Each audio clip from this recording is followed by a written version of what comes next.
gonna make your own My money. husband will buy me as many fucking Louis as I want to. So you're gonna Once rely a fucking on your husband? No, he's gonna fucking spoil me. No. I don't deal with no fucking scrubs. Don't. He's gonna be a fucking engineer doctor, one of the fucking two, and he's gonna buy me as many fucking Louis as I want, as many Chanel's, as many Gucci belts as I want, as many fucking Louis purses I want. What happens if y'all get a divorce? What are you gonna do then? Sit on your ass?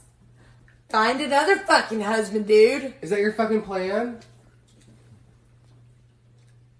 You have to be independent, Zoe. Hair, makeup, esthetician, facials, vagina waxing, everything. That is all independence. I will get. Well, I'm glad that you want to take care of someone else for your life. What's wrong with that? What's wrong with that? Whatever, Zoe. Who has made you cry the most? Who has the nicest body? Who is the funniest? Who does your mom like the most? Who has cheated on you? Who was the biggest liar? Who was the best kisser?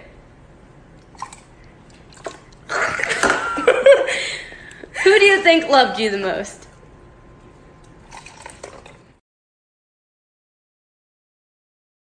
My husband says he's upset with me because, in his words, "Sweetie, you need to stop spending so much money on DoorDash. Ordering it 3 times a day is not appropriate and we need to start living within our means." Honey, it sounds like you have an income problem, not that I have a spending problem. Start earning more money and we won't have these issues. So I took his credit card that we share and I booked a vacation for my daughter Richard and I. We're staying in a hotel tonight and I hope he enjoys that I charged $8,000 to his credit card. Make more money, darling. What's the oldest guy that you would date? Without money, 31. With money, 57. I am not mad that you teenagers don't find me hot. I understand that this is not the desirable body type in your age group. But in my age group, I'm decent. And in your dad's age group, I'm a fucking 10, baby. He don't want to be with nobody else but you, baby. Be quiet, man. Okay, I'm trying to start him off. Shit. But you. He gonna be faithful. 4 years. You're not gonna break us up. And it's just. Look at my ass, baby. That's true. The promise ring.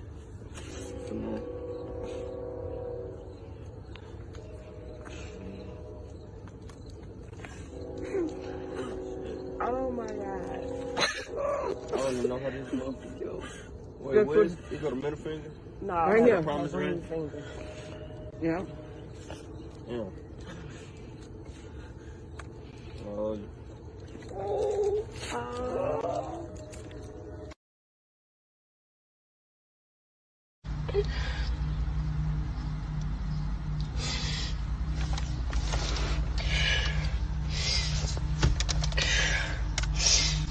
I'm over it! So fucking over. I'm about to be a fucking hoe, bro. I'm about to be the biggest fucking hoe, bro. Watch me, bro. I'm about to be a hoe for real. I'm about to be the biggest hoe on my fucking life, bro. I'm about to be a hoe. I'm about to be a hoe. Yo, y'all niggas is not worth it, bro. I'm about to be like,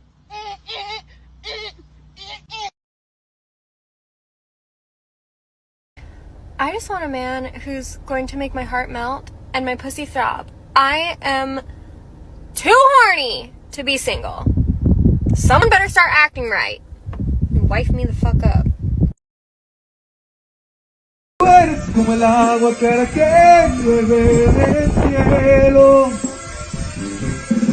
Cabrón. Te quiero porque quiero que me quieras, porque como tú no hay nadie más bonito en tu cuerpo.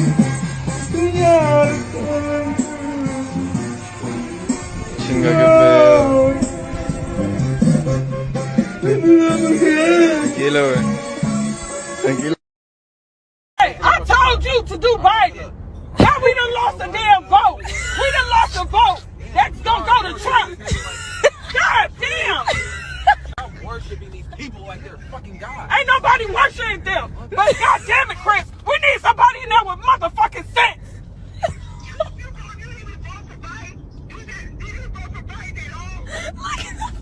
He vote independent. Why would you do that? Why would you do that? You know what I said do when you go in there. You go.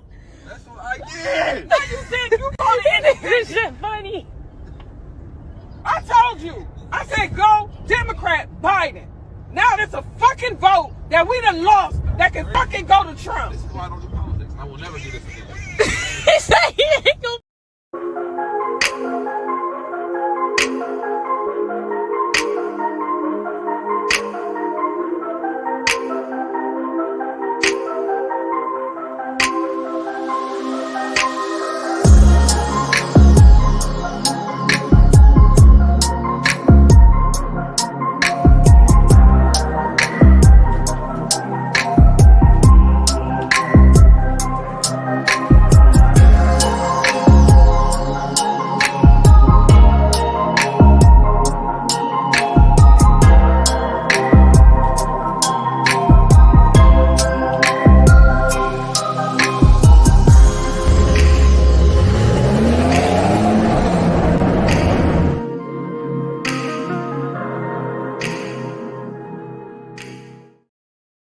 What's going on, everybody? It is Coach Greg Adams back in here with another YouTube live stream. What color am I? Green. Shout out to the Coach Gang. And that's you. For being in here, look at my color here. For being in here, being involved, and being active on this YouTube channel. And welcome back to a special show. A special show. I'm not even the right color. I'm green. I'm green after hours. Anyway, man, we got a show for y'all today. We're going to have a special live stream on the Ask Coach Greg Adams channel. All right, we got 3 live streams in one day. Can y'all hear the sound effects? Can y'all hear the sound effects? Looks like they're coming through. All right, we're going to talk about older men and younger women. Hello. All right, here we go right here, man. Older men and younger women. Is it, in fact, the best pair that we have going on, the JUCO, because we already know the JUCO is active over here. They already active. Okay. Are they the perfect match? We're going to go through a very, very uncomfortable conversation, subject matter related to this. Do me a favor. Hit the like button and subscribe to the Ask Coach Greg Adams channel. It's coming back. It's coming back. I'm working some things behind the scene on YouTube. But yeah, man, we got a great show for you lined up today. And you can join this show. All right, I'm going to drop the link. You can join your show and we can have a conversation about this and much, much more. But let me go ahead and give y'all the dirty details about what's going on here. We got the divorce rate where it is. We have stay-at-home moms wanting to make $200,000 a year for doing stay-at-home mom work. Let me just go ahead and present something on the screen. Where is it? Here we go right here. We're going to talk about this in the stream tomorrow. This old goof ass ninja. In 2024, a stay-at-home mom would be paid $200,000 plus bonuses. All right, how is this possible? You don't even make that much money. And then look at this. Our society would literally collapse without this unpaid labor. And they're calling this slavery, the equivalent of slavery, driving away a wedge in between the men who want traditional relationships and marriages and whatnot. I mean, absolutely insane conversation. That's really been pressing. They've been really pressing the normies with this particular conversation related to women, domesticated women, stay-at-home, which not many women are stay-at-home moms, let's be honest. But I guess a lot of them would go back to be stay-at-home moms, and they won't be having you doing chores for sex. We also have this conversation, easy statistic that everybody knows by this particular point. 45% of women estimated to be single and childless in 6 years. And these are ages 25 to 45, not just 30 and below.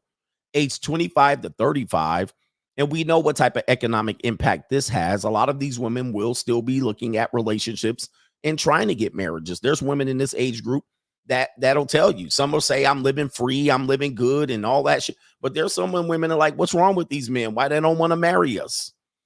Okay, so we have an epidemic of largely single men right here. I'm sorry, single women. And the number of single women in the U.S. is expected to rise by 1.2% every year. And it's going to get even worse than that. There's your cats, ladies.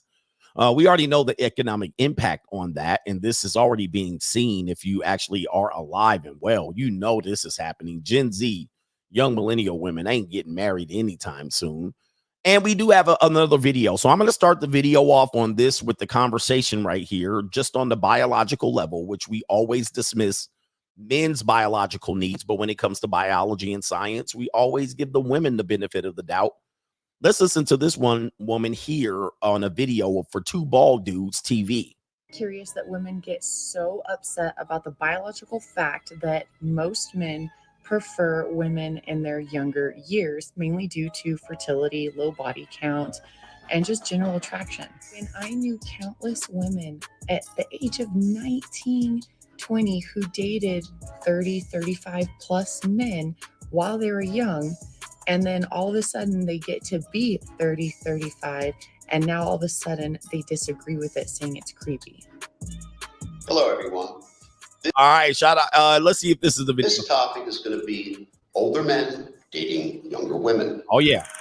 All right, so here we go right there. There's the caveat that I always make men understand and aware, because I am a guilt-free dater of young women. Yes, I have a young daughter that is age of a young adult, but that doesn't stop me from dating younger women at all. And it doesn't matter what if she dates older men. If it works out for her, it is what it is.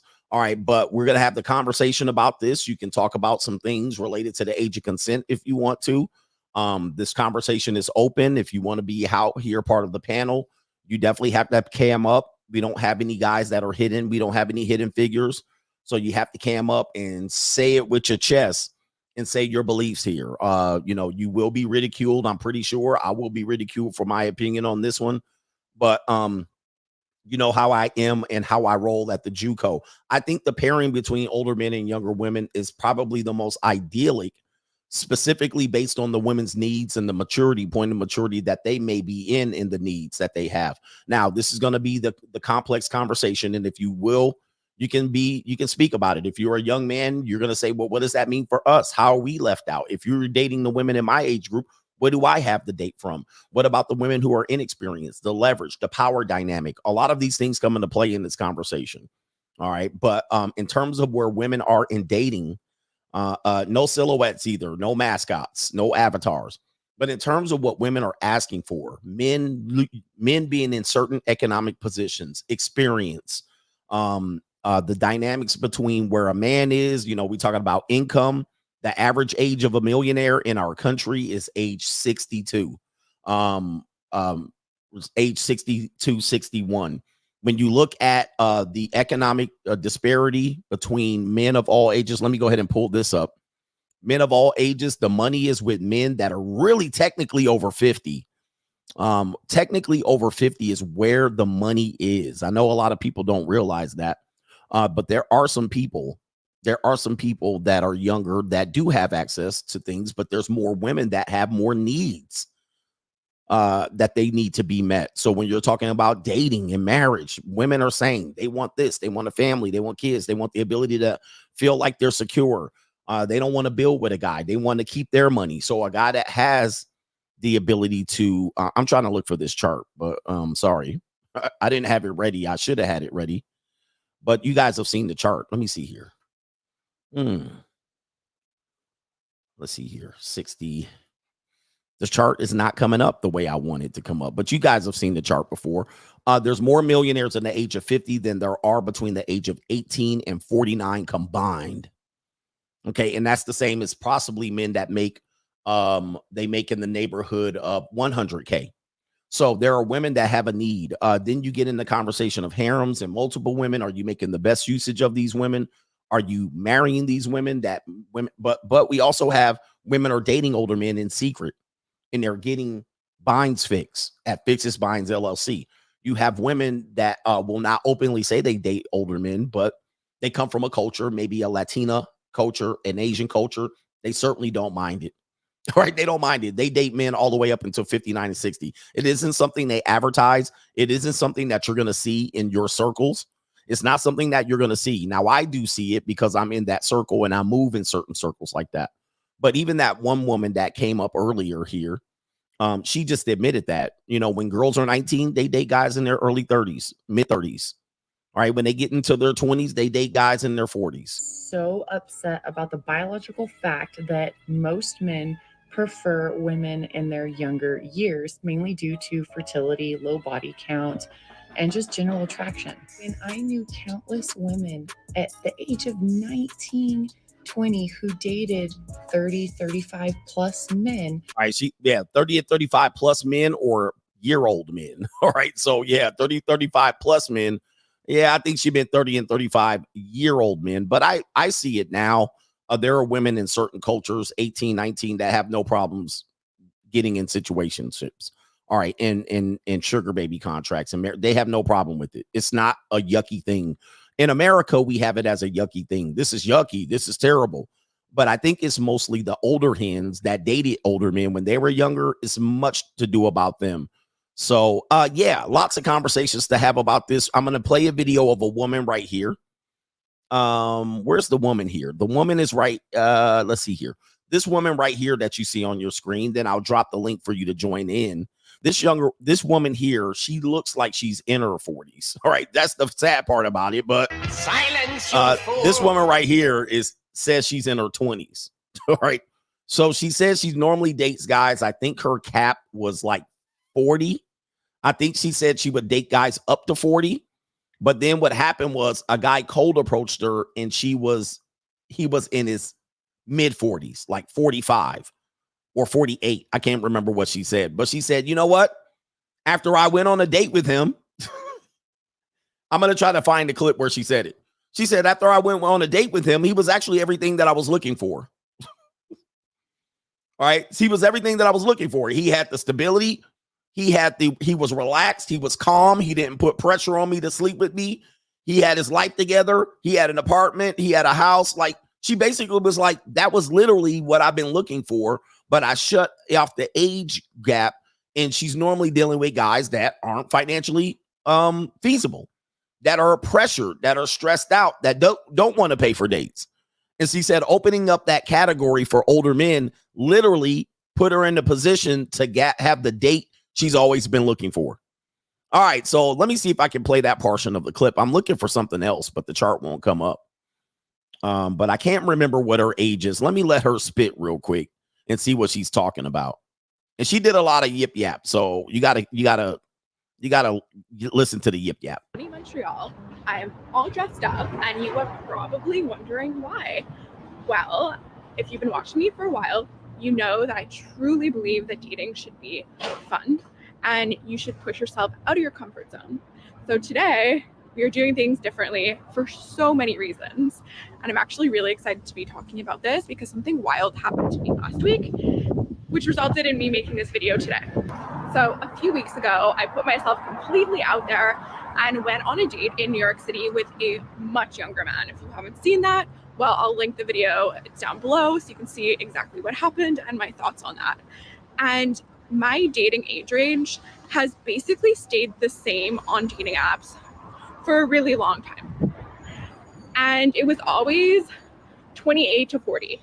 All right. And yeah, this ain't the best looking thing right here, but it is. So she said 28 to 40 was her age range, but then she dated a younger guy and it didn't work out. Now she's going to say that changing the age gap actually helped her out. Let me see if I can find that area. This has been the same over the years that I've been single and really minding my own business. And someone comes up to me and starts talking to me. Now that doesn't actually normally happen in the wild, especially when I'm like on my laptop with my headphones in. But this much hotter and older man came up to me and started talking to me. Notice how she says man. All right. And so this is the crux of the conversation. Most women are dealing with boys and they want boys to be men. But when she said the man came up, he was a man and he was She said good looking. And he approached her in the wild, right? Where younger men aren't approaching. Let's continue. And then he literally asked me out for drinks. At first I was like, kind of taken off guard, but I was like, you know what?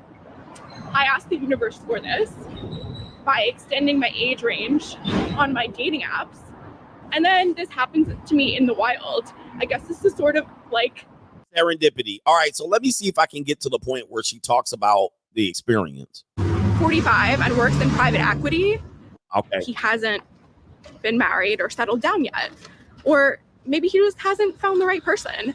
And I don't know, my guess is that somebody who is 45 and works in private equity, that's like a very stressful job, as is most jobs in finance.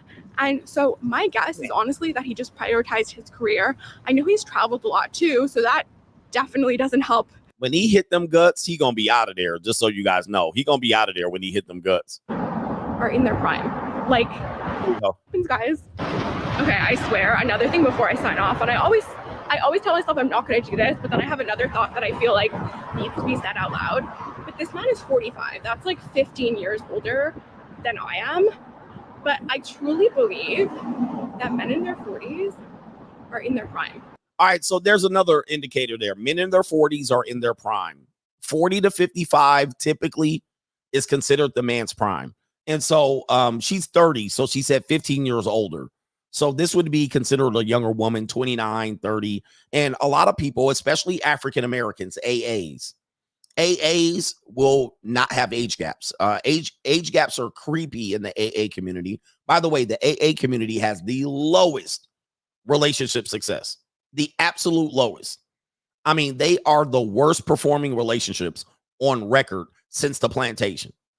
All right, so African Americans, with all of their restrictions and their and their creepiness, they have the worst dating record. They have the worst marriage record. They have the worst divorce record.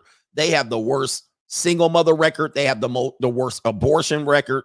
Everything the African, and they date the worst people. Black women date the worst niggas, and black men date the worst women. All right, they are the bottom of the barrel of the dating marketplace.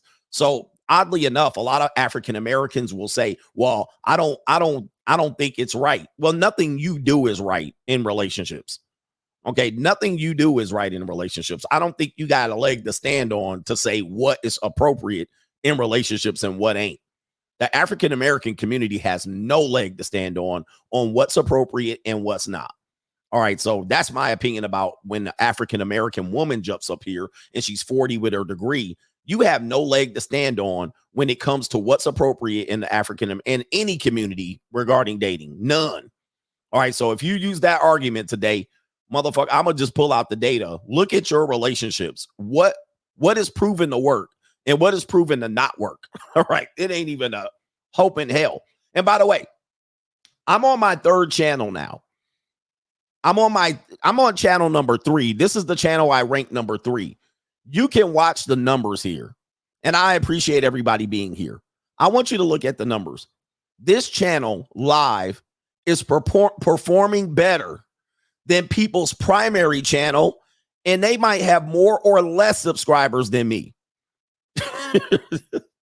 I am the motherfucking king of kings of this shit. We're going to be at 1,000, and that's because people don't even know I got this channel. All right, so people going live on their main channel, and I'm smoking them, and it's only 20 minutes in, and I'm kicking their ass. There's big channels that can't do this live. This is a regular show. I don't got no guests, no nothing. There's ninjas with 700,000, 500,000, or million subs and on their main channel, and they can't get this many people in here. So shout out to y'all. All right. On channel number 3. All right. Anyway, let's get into it. Let me do this. Let me invite you guys up. Give you an opportunity to invite you up. First and foremost, let's be respectful of everybody right here. Be respectful of everybody. Let's see if I can copy this. Be respectful. Be respectful of my platform. We won't tolerate any disrespect. No disrespect will be tolerated. All right. Number 2, there's no debates about any other subject matter matter but this one. We're not going back to anything I covered on another show. We're just talking about this issue here, whether you're pro or against, for or against this particular type of thing. All right, this isn't your opportunity to take a shot at me. We ain't going to say, don't come up here and be like, Coach, you the best. You helped me out through a hard time. I appreciate all that. That's great. All right, I appreciate all that, but that's not time for this. If you are a woman and you want to call us metaphiles and incels, okay, I'm for that. Y'all can come on up. All right, come on up. If you're pro JUCO, if you're pro age gap relationships, we're only talking about that. We're not talking about anything related to my philosophy back videos that y'all want to catch up on. We're going to stay on the subject, but first and foremost, you must be visible. You must have your cam on, and I must see you waving. You're going to have to wave to jump up here. All right. And all of that in a bag of Chips Ahoy. Everybody got that. Yes, indeed. Bitches, get your wig on and your makeup and your lip glop, whatever y'all need to do. Hop on up and all of that. We're going to start with our brother Gary Miller in a second here. So Gary Miller, you're going to be up. Hey, if you were pro tricking, come on up. All right. What would you call the Latina JUCO? The JUCO. All right. All right, here we go. Waving your hand in the air, Gary Miller. You about to be up live on the Coach Greg Adams channel. Shout out to you. All right, brother. What up, Coach? What's up, man? How you doing? What's up? I want to say, Coach, love you, bro. Love you, man. And I've been following you since 2021. You know, when all that COVID stuff happened, and you know, some of my women, family members, they don't like you. Of course. But you know, me and my brother got love for you. So I'm glad to be up here. A lot of y'all know me as Gary Miller. I talk a lot of smack in the comments. Yeah. But you know, I love and respect what you do. Thank what you. Everyone got to say. And as far as the topic, I look at it like this. When I was in high school, man, all the young girls dated older dudes. I mean, when I was 16, there was girls that were 14 and 15 would say, "You look too young." And I'm like, "What? I'm older than you." But then I see them get picked up by older guys picking them up in cars, guys that was in college, older dudes that had a house and 2 cars, guys taking them on trips. And these girls were the baddies in high school, 16, 17, 18. And so I think that's been going on for years. So here's the thing. You've seen it happen, and I've talked about this. It wasn't such a criminal thing. People don't say, "Oh, you're going to jail." Like people might have said 15 to get you 20. I've heard people say those things, but men typically didn't go to jail for this unless you were like a teacher or a coach. Nobody was, you know, I remember days where, you know, I remember 8th graders were dating high school juniors and seniors. And then even above that, I remember girls in my senior year were dating college guys openly. All right. Correct. You know, I mean, like that was a thing. And today we have it. So like, that's a crime. They should get arrested. What changed? What do you think changed from that? Or I think, yeah, go ahead. I think social media changed it. I really think social media changed a lot of stuff. I remember when Black Planet first came out. And when that came out, there were women coming to meet guys at that time. You know, they were driving to meet guys. And then I think once we got the Apple phone and the ability to use the cell phones and everything, yeah, that next generation, which they probably like in their 30s now or close to their 30s, they were like, they learned from their mamas or their sisters that were part of the Black Planet generation. Okay, so they basically was like, "Don't do this." Yeah, don't do this, girl. You know, this is how I met your daddy, or this is how you got your niece or your nephew. You know, I think they learned from them. Like, yeah, you know, we have fun. I think they learned that we have fun, but now come get the paper. You know. But I still, you know, if you're watching, I'm on the JUCO streams. These girls are still, well, not the minors, but they're still 18, 19 and doing this. They're still meeting guys and driving. So is it just covert? They just decided to not have this conversation up front. Mikey, we're no pull Mikey up here, so get ready, Mikey Ravian. All right. You think that it's just stopped happening, or people just start being more attuned to it? I you know what? when it comes to black women and not to out them, I think they're more secretive with it. I think they're more secretive with it. And honestly, not to be funny, I think that goes back to slavery. A lot of secrets that black women hold. And I notice all women, put like this, all women, when it comes to like you said, the JUCO or anything like that, when I be on lives like on Instagram, a lot of women protect each other. Right. And I noticed that they protect each other. The only time they don't protect each other is when they have beef with another woman. And and when I'm watching these lives, I'm like, you know what? I get it. I think all women know they have the possibility to become part of the JUCO.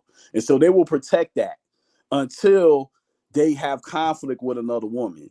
So it goes back to like what you said and all the other guys that do these streams or and guys that go in these conversations.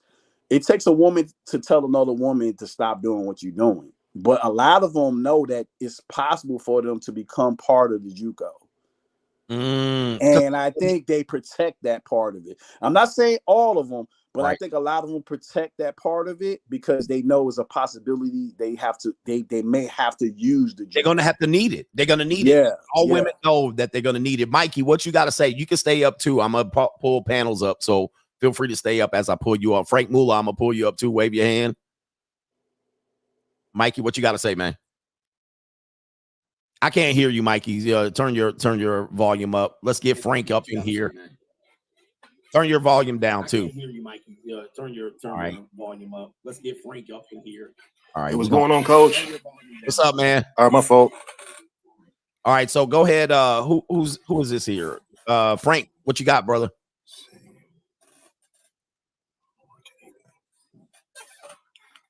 All right, Mikey. For some reason, I can't hear anything. Okay. All right, there we go. You can hear. All right. Yeah, I can hear now. Yeah. All right. Just to jump in, hey, Coach, been a long time watcher since 2021, since you appeared on Fresh and Fit. Ever since then, man, I've been, consistent or trying to at least. But just to piggyback off of what homie said, I think you said Gary. Gary's his name. Yep. You made a lot of good points, man. I agree with you. The sisterhood, man, it's like a hive mind. They all like congregate amongst each other. And even though some people might think deep down inside that what somebody else is doing, like another girl is doing, is wrong, they will still uphold that person's behavior with no kind of reprimanding of that behavior, which I find to be delusional, crazy, and outright despicable. I'm using one of your terms, Coach. You built my vocabulary. It's reprehensible. That's reprehensible and dastardly. Yeah. Yes, man. And another thing about older men dating younger women, I wholeheartedly agree with that. The reason why I think that is because of the fact that I think that older women who gravitate towards younger men, there's always a sinister notion behind it. Like they are trying to groom that guy to basically control them or to get them to do their bidding. It's almost like trying to like formulate a simp enforcer when they don't even expect it. They think that they're getting this love from these older women because they got game or they can be able to attract women of all different type of cultures, of flavors and whatnot. But really at the end of the day, these women are trying to like have some sort of control. They can get a younger man if they can like seduce them to do their will, then that woman will do that, I don't want to take up all the oxygen in the room. I just wanted to speak my little. Thank you, brother. And Mikey, is your audio working? I can see your lips moving, but for some reason, something going on. Let me go ahead and get Panico up here. Try to fix your microphone. What you got to say on this one, bro? Oh, can you guys hear me? I can hear you. All right. Sorry if the camera is a little glitchy. But hopefully the audio is coming in okay. Yep. Just wanted to say, going straight to the topic, I am somebody that's actually dating somebody that when I met her when she was 22 and I was 37. I'm currently 40 years old now. Okay. And a lot of the things that you talk about, Greg, in your podcast, it like just completely makes total sense now because One of the things that I did notice when I was kind of just dating older women, women in my age bracket, they just didn't know how to. They didn't know how to follow. They did not know how to That's the go one. with follow the program. So one thing that I started noticing once I started dating younger women is they are a lot more receptive to your tutelage, and just especially not all women, but the ones that care about you and that actually want to grow with you, they're going to be a little bit more open to listening to what you have to say, because you know that they know that you're coming from experience and that you've already been through everything that they're about to go if they don't follow your lead. And there, especially for women, you can there's a lot of hurdles that they can come across, and a lot of negative things that can happen to them. So it's something that I'm just very very excited to be part of the group. I like I said, I listen to you religiously when I have a chance. Um, I do have multiple streams of income, so I work for myself, so I'm Yeah. able to listen to you whenever I'm at my mattress store, just waiting for clients to walk in, because I do own a mattress store here in Houston, and just wanted to come in and say hello and get to Appreciate know the community and say see what Well, everywhere else man, is welcome here, thinking. man. Appreciate you offering that. He got 40-year-old, got a 22 young piece of calico, man. You could drop out when you guys are done. I do have a lot of people that want to come up, but appreciate you for jumping in here. Black Man Suburb, we're going to bring you in. But Mikey, let's see if your audio's working, my brother. Oh, man, what's going on with your audio, man? Oh, hold on for a second. Damn, bro. Hold on. Jesus. You ain't got no microphone? Nobody can hear you, man. Am I tripping? Nobody can hear you. I think he need to click the button. Who needs to click the button, man? Get your microphone going. Oh, man. What the? Hold on for a second. Let's give him some support. Oh, my God. No way. Out of here. All right. Travis, get ready. Let's see here. Travis, what you got? Hey, what's up, Coach? What's up, man? Man, I'm probably gonna get fired for coming on here, but it's all good. Lose your job. All right, don't rat him out, man. Yeah, man. I'm already showing teeth. The show just started, but so I heard some of what y'all were talking about earlier, and I'm gonna say something that a lot of guys probably won't agree with, but I don't think that younger men should be allowed to marry. Tell us more. Speak on it. Younger men don't have enough wisdom. We usually don't have enough resources. Looking back at when I was a younger man, if I were a father of the young women of that time, I would sit there and say no, just out of simple economics and just knowing what I know as an older man now. And another thing is protection. Younger men, not all, but a lot, don't know how to use guns. They don't know how to fight. They just simply, they don't know more. If it came to a survival situation, many younger men would not know what to do, and older men would. And there's a lot more to it, but when it comes down to children, younger men are not equipped to raise children.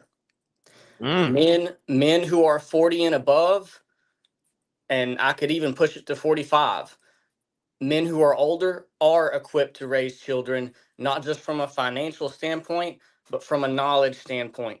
Because, Coach, we need more men like you to be fathered. I know you don't want to be a father. I don't want to be a father either. I feel you.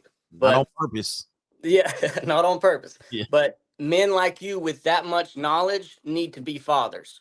Right. I can sit here and even as much knowledge as I have acquired at 32 years old, I can sit here right now and say I'm not qualified to be a father yet. Right. Now, when that day comes, I might be.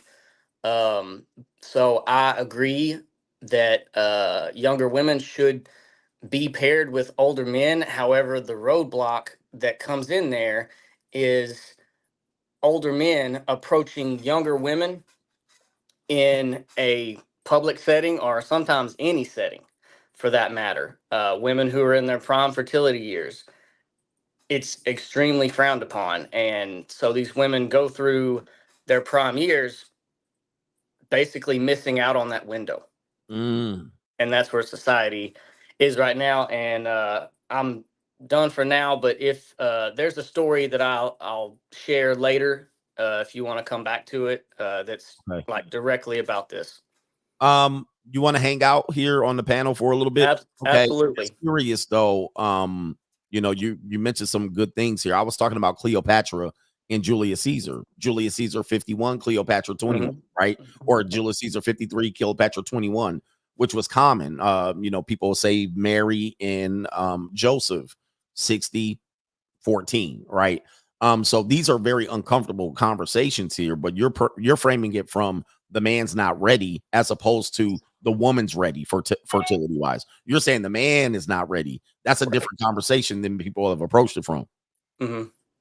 I agree with him, Coach. I agree with him. What age are y'all talking about though? And Mark, get ready. We got Black Man Suburb going to speak next. What age would you say, guys? As far as fatherhood goes, yeah, I became a father when I was 27. I wasn't even ready. I wasn't ready. Okay. I would say about 32 or up, maybe. 32 or up, and that pairs with what age woman though? What any fertility window or within no later than 29? I'd say at least 21, 22. Well, 21, 22. All right. If some women are watching, go ahead and get. I know we got a lot of people trying to join. I would love some women to come up here and try to say, "Hey, we're not ready at that age," right? You know, and have that conversation. Black Man Suburb, what do you say, bro? Hey, Coach, can you hear me? Yep. So this is my take on it. I was born in a house to where my mother, she was born at 57. My father was born at 55, and my whole life my dad was married twice. The first time he got married, he was young. The second time he got married, he was around his 35 to 38, right? And so one of the things that we were brought up with was, this is your path in life. This is where you're going to go. This is the work that you're going to be doing. So we were outside all day working on building things and building ourselves up, and the women were inside cooking, cleaning, and stuff like that. And so my sisters will often talk about playing house and having a husband and stuff like that, right? And they would come home with their little crushes from church and everything, and my dad would just shut them down immediately and be like, "You're not marrying or getting in a relationship with any of these guys because they can't protect or provide for you." The other thing about that is, I talked extensively about this. Young women doing sugar baby work at a very young age. My sister, she was on a sugar baby site at, you know, sister out at the JUCO. Did you answer? How did you find her? So I was. You was at the JUCO. Okay. So basically. Yeah. I want to chime. Okay, hold up. He was stepping. Go ahead. Who's joining? Go ahead, but I want to chime in on that. Okay, go ahead. Yeah. So I was her sister. I mean, my sister's friend. She she was Venezuelan, and she was, you know, all over me basically. And I heard them over there talking, and I was like, "What? You got a sugar daddy? You're 15. Like what? What's going on?" Man. Hey, bro, come on now, dog. Who got to wait? Come on. Who had the sugar daddy at 15? Was it your sister or the girl? It was my sister. Oh my goodness, man. Hey, brothers. Hey, but you know what? Gary was talking about it's happening out here. Let me pause for a second. Mark, what you got to say, man? Let's jump in on that point. Hey, let's connect those two dots. Can you hear me? Yep, can hear you. You know, these girls wouldn't have to be sugar babies if it was more accepted to date older guys. So they're going to find it one way or another.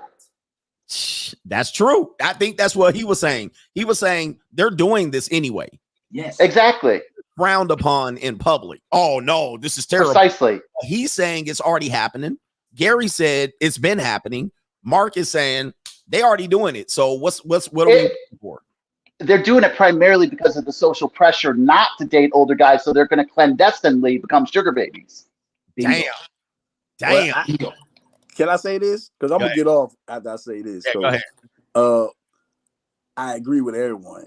From what and I experienced it with my own baby mama. You know what I'm saying? I learned she was a sugar baby. You know what I'm saying? And fly chocolate sister. But the questions you got to ask yourself: how is she maintaining herself? Because I never asked those questions. She's getting nails done, feet done, hair done, but she's not really working. And so, because I'm too caught up in her beauty and everything else, I'm not asking those questions. I had that intuition, like, yo, something not right, until one day it hit me, like, yo, let me check up on this. And then, like Coach said, I found it on the phone. And once you find it, like, if you're gonna go on the phone, be prepared to find things you don't want to find. But the thing is, it's the money. It's about the money. And I agree. Like, I think young men, get yourself together. That way you're in a power position. Because even when it came down to her, she wanted me to move in with her. But I had previous experiences dealing with women wanting me to move in with them.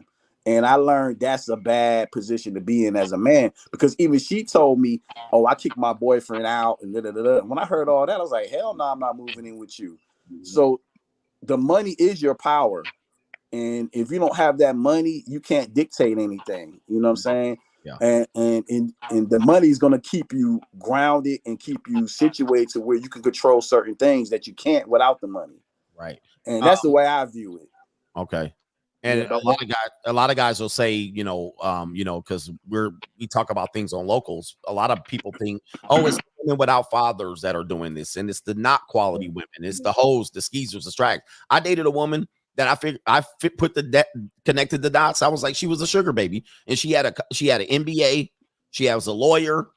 She had a full-time job at a top firm. That if I said the firm's name, you would recognize it. All right, and she had a resume. And she was a sugar baby. So it is common, like Mark is saying, this is common, but it's just done underneath because there's this idea that men dating younger women is so bad that it's only could be a bad circumstance that makes the woman able to do it. Let me drop some people down. Let me go ahead and drop some people down because I'm gonna come down, Coach. Okay, I'm gonna come down, but I got one thing to ask though. Yeah. All right. So when you had the Notorious CGA channel, I was able to comment, but for whatever reason, I've been shadow banned on the Free Agent Lifestyle channel. Okay, let me see. Frank Muller. Okay, I'll look and see it. I tried to look and see what happened. Yeah, it's all one word, Frank Muller. Okay, I'll pull you up, man. Salute to you, Coach, man. Salute, man. Shout out to you. All right, we're gonna pull up Mikey, and then Black Man Suburb has something to say here, and then Mark. So let's finish Black Man Suburb's point, and then we'll get Mark, and then I think our brother Travis needed to say something as well. So, Mikey, let me test your microphone first. All right, check. Can y'all hear me? Okay, All right, yeah, my fault, everyone. Okay, yeah, pretty much. I'm just gonna say just a little. Pretty much, I think it's a lot of goalposts moving. I mean, a lot of our dads are older than our moms, like way older than our moms. So, I mean, it's something that's been happening for a long time. It's just changing up things now. People trying to change a lot. So that's all I really think it is. It's something that's been going on. People try to sneak, go behind the back and everything. So okay, that's so all it is really. All right, shout out to you, man, Mikey. You waited all that long? That's all you had to say? Yeah, I just had to say a little bit. So I gotta go to sleep in a minute, get ready for my job in the morning. So all right, man. Shout out to you, man. I appreciate you, brother. Appreciate you, man. All right, Black Man Suburb, go ahead and finish that point. Dimitri, you're about to be up next. Up here on the screen. I appreciate you, Coach. It's gonna be the last thing, and I gotta get ready for job tomorrow as well. But for me, man, I think that I've seen too many cases of my friend killing themselves because they cannot control the mother of their children. They can't control their girlfriend. They can't really dictate the situation. Guys that are in the military, guys that are working for the government, their girl is off doing whatever she wants to do because he's trying to live on a budget, but she's used to a certain lifestyle. And when she can't have that lifestyle, she's going to go seek that lifestyle from someone who can provide that lifestyle and then go back to the comfort, which is the boyfriend, the day, the 9-to-5 job or whatever she does every single day. And so it's going to happen either way. If you want it to happen in your face, get married in your 20s. Don't establish yourself. If you want to have it happen later, that's going to be the best bet, especially if your coach's age. 45 to 50 when you're in your prime earning ages as well, because you're going to be well equipped to deal with that because you've had the prerequisite experience to make sure that, hey, this is what the woman wants. This is her lifestyle. I understand it to a T. So that's going to be it. I appreciate you, Coach. Thank you, brother. Appreciate you. Mark, go ahead and make your point. Then we'll get Travis and then the new brothers that are popping up here. Chad, Tyrone, you coming up next. Be ready on screen. Yeah, Chad and Tyrone is up. There he is. Okay. All right. So, Mark, go ahead. Jump in there.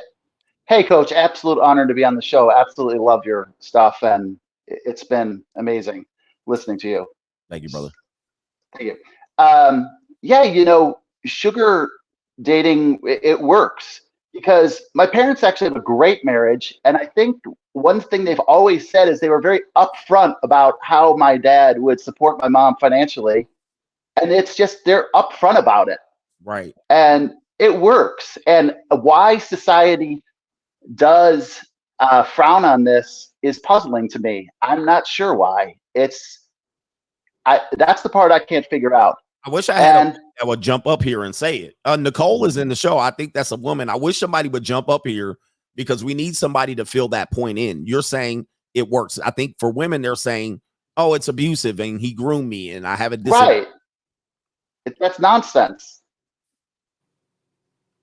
Okay. Anybody can speak on that? Why women would object to this? I don't know. We don't know. I mean, that's what listen, here's the thing, man. I everybody knows I'm doing this, man. And the women aren't taking a chance to come up here and confront me. This tells you everything you need to know. There's about 300 women that watch me every day. People, and this is their chance to do it, and they're not speaking up. This is an opportunity for them to come up. Anything else, Mark, you want to add to that part? I certainly lived the lifestyle. I'm 54 and I've had a 19-year-old girlfriend in the past couple of months. So I'm living it, man. and I met her out about in a restaurant. You just got to come up to them, say what you're offering, and they'll fall for it. It's been great. They always in a bind. All right, they're always in a bind. They're gonna clip that. They're gonna report us to the FBI, but it's all right. What we're doing is legal, so nobody's breaking any crimes here. And make sure you check a real age. Right, exactly. Check the age. Shout out to you. All right, they're saying picture or it's not true. No, we're not gonna make you show the picture, Mark. All right. What? Oh, me? Sure. No. DM me. All right. Shout out to you, Mark. All right, Travis, you got. All right, thanks, my man. Thank you, brother. Travis. Oh, okay, Coach. First, I was traveling the other day, and I was in a supermarket, and I came across. I've seen 110 in my life. Only one. Yep. And I was too young to do anything about it at that point. But the other day, I saw a 10 in the supermarket. I'm not gonna say her age though.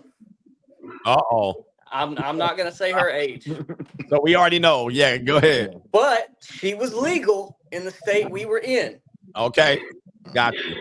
However, I saw her with her father. Okay, he was dressed like I was dressed. I know I'm dressed sloppy before bed and all, but yeah, I was dressed nice, and he was dressed nice, so I knew his status. Now, she was dressed, casual clothes, but she was an Indian flatback coach, and I'm talking about goddamn. He was. Hold on, let me get you the sound effect. Yeah, that brother's starving. All right. Yes, sir. Coach, I was starving to the death. Okay, I was starving to the death. All right, but in all seriousness, when I saw her, I'm like, oh shit, my brain stopped functioning. Right. And I thought about the situation. And I said, no, I was like, something, this is not a good idea. There's a lot of people around. It's not a good idea.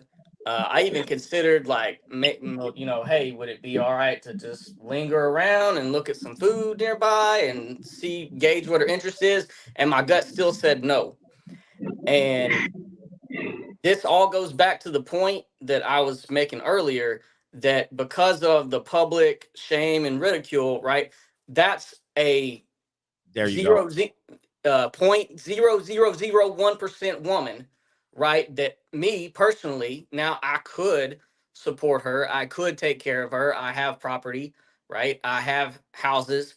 I could take her on trips. I could pay for her hair and, whatever. I could pay for children.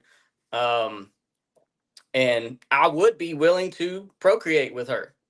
She wouldn't be the only one, but she would be one of them, right? I'm not gonna be a penguin. By the way, I'm the guy that sends you the penguin memes. All right. So yeah. To get further into it,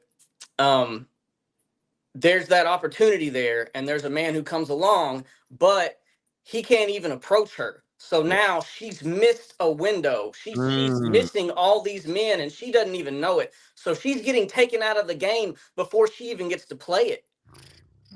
And hey, maybe her father would have seen me and been like, hey, I approve, right? But because of everyone else around, it doesn't matter what he even approves of. It still wouldn't. I just still thought it was a horrible idea. But yeah, I feel there's a lesson to be learned there. My question Definitely. for you is there something I could have done different? Is there something men in general can do different? Like, what's the lesson to be It's just learned not here? available. It's just not available to us. Yeah. It's not available to us. It's just not available to you. It's just not seen as well or healthy in society. They're just going to be frowned upon along the way unless the father came to you and said, hey, knew you and said, hey, this is going to be her best case scenario. But they're told, women are told to seek elsewhere and have fun and fornicate and party and go to sororities and drink and binge drink and take pills and go to therapy. And husband, no. Kids, no. So that's where we are with it. Yeah. Appreciate you for telling us that story, man. Appreciate that. But that's where we are with it. Unless by the way, you can go to other countries and this is fair. Oh, I'm going. I'm going. Hey, listen. Yeah. Philippines 4-month vacation is coming up after football season is over with. I wasn't joking about probably getting fired either. At this point, I just don't give a fuck. Fuck it. You know what's happening? He gonna be out there with them. All right, it's not even Thursday yet. Well, it's Thursday on the East Coast. All right, shout out to Travis, man. Thank you, brother. Let's get Dimitri. Then we got Dimitri, then Rosie Poppy, then Chad Tyrone. Dimitri, what you got, man? Yes, sir. Test. Can y'all hear me? Yep. Yes, sir. So, Coach, I want to touch on something that, well, first of all, big shout out from the Gordita capital of the United States, San Antonio, Texas, man. Yes, sir. Yes, sir. Yeah. We love you here, man. We love you here, brother. But I want to touch on something that I haven't really heard in this conversation is because I've actually been on the opposite side of this, Coach. I started working at a supermarket here when I was 16. Co-worker was 26. I was 17. Other co-worker was 27. I got up to about 25. Other co-worker was 36. So I've actually been on the opposite side of this, and crickets. Nobody had no problems. Nobody had nothing to say about it. Everybody was cool. You know what I mean?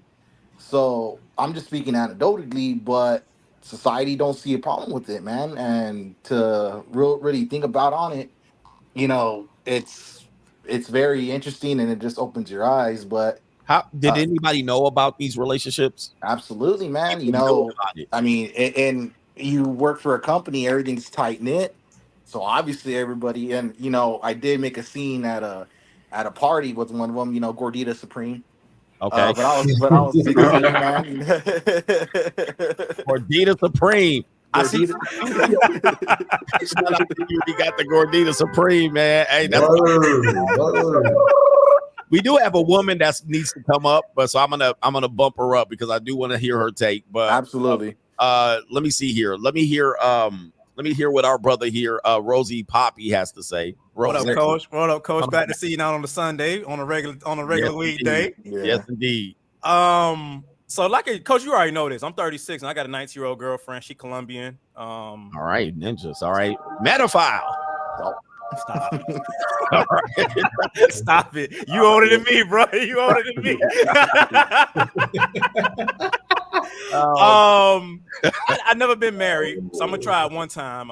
I think I've met a lot of millionaires who were married who said they wouldn't do it again. I asked why. So I'm the type of person get a lot of knowledge to see exactly why you wouldn't do something. When I'm growing up, marriage was pushed upon me. My grandparents was married, my uncle was married, so I saw some good marriages growing up, and I saw some bad marriages. So yeah, my girlfriend's 19, I'm 36, so I probably end up marrying her. But I've been on the JUCO since I was 25, coach, and I dated a sugar baby out of pure coincidence. I didn't even know she was a sugar baby. Again. And she taught me the game. I said, so, okay, why you got a sugar daddy? I said, how this work? So she got paid $500 a week. It was some dude who owned the gas station. He took her on trips, but she was, she was doing me for free. I just had to take her out to get some drinks and stuff. But she taught me the game. So I've been on the dark side before. I knew other brothers on the dark side. I was on the dark side. So I would say, as a man get older, you know what you want in a woman by the time you're in your mid-30s. So you know kind of exactly what your flavor is, what games you're not going to play. You can support a woman and a family. So if you're looking for a relationship, I would say wait till your mid-30s. But other than that, man, get your money. Just don't worry about these women. These women are for sale. I had my baby mama, my fiance at the time. We was in our early 20s, laying in the bed to me next night, and she doing other guys, and I'm taking care of all the bills and the kids. So a woman could be right next to you. She could be 1,000 miles away from you, bro. They gonna do what they gonna do. The vagina is theirs. You don't control it. Who they gonna give it to? Who they want to give it to. The only thing you can control is the money in your pockets, fellas. And last thing, coach, for the stream you said earlier today, for the pick up, break your wrist. Please don't holler at a woman in public without three things first: eye contact, a gesture showing she's friendly and she's receptive to your gesture, and you have a game plan on what you're gonna say. Don't walk up begging like that dude and that flatback you showed today who was in the mall looking at a daughter. That was sad and pathetic, bro. Yeah, He was begging, bro. I'm like, bro, what are you doing? That is not how you. I was hoping that was a skit, bro, because I was over here just shaking my. Normally I laugh at stuff like that, but I was shaking my head like, bro, I hope that's a skit because that's terrible. And if our young men are doing that right now, because I grew up in the 90s, I had pen and paper to holler at a woman, bro. We didn't have cell phones or video record.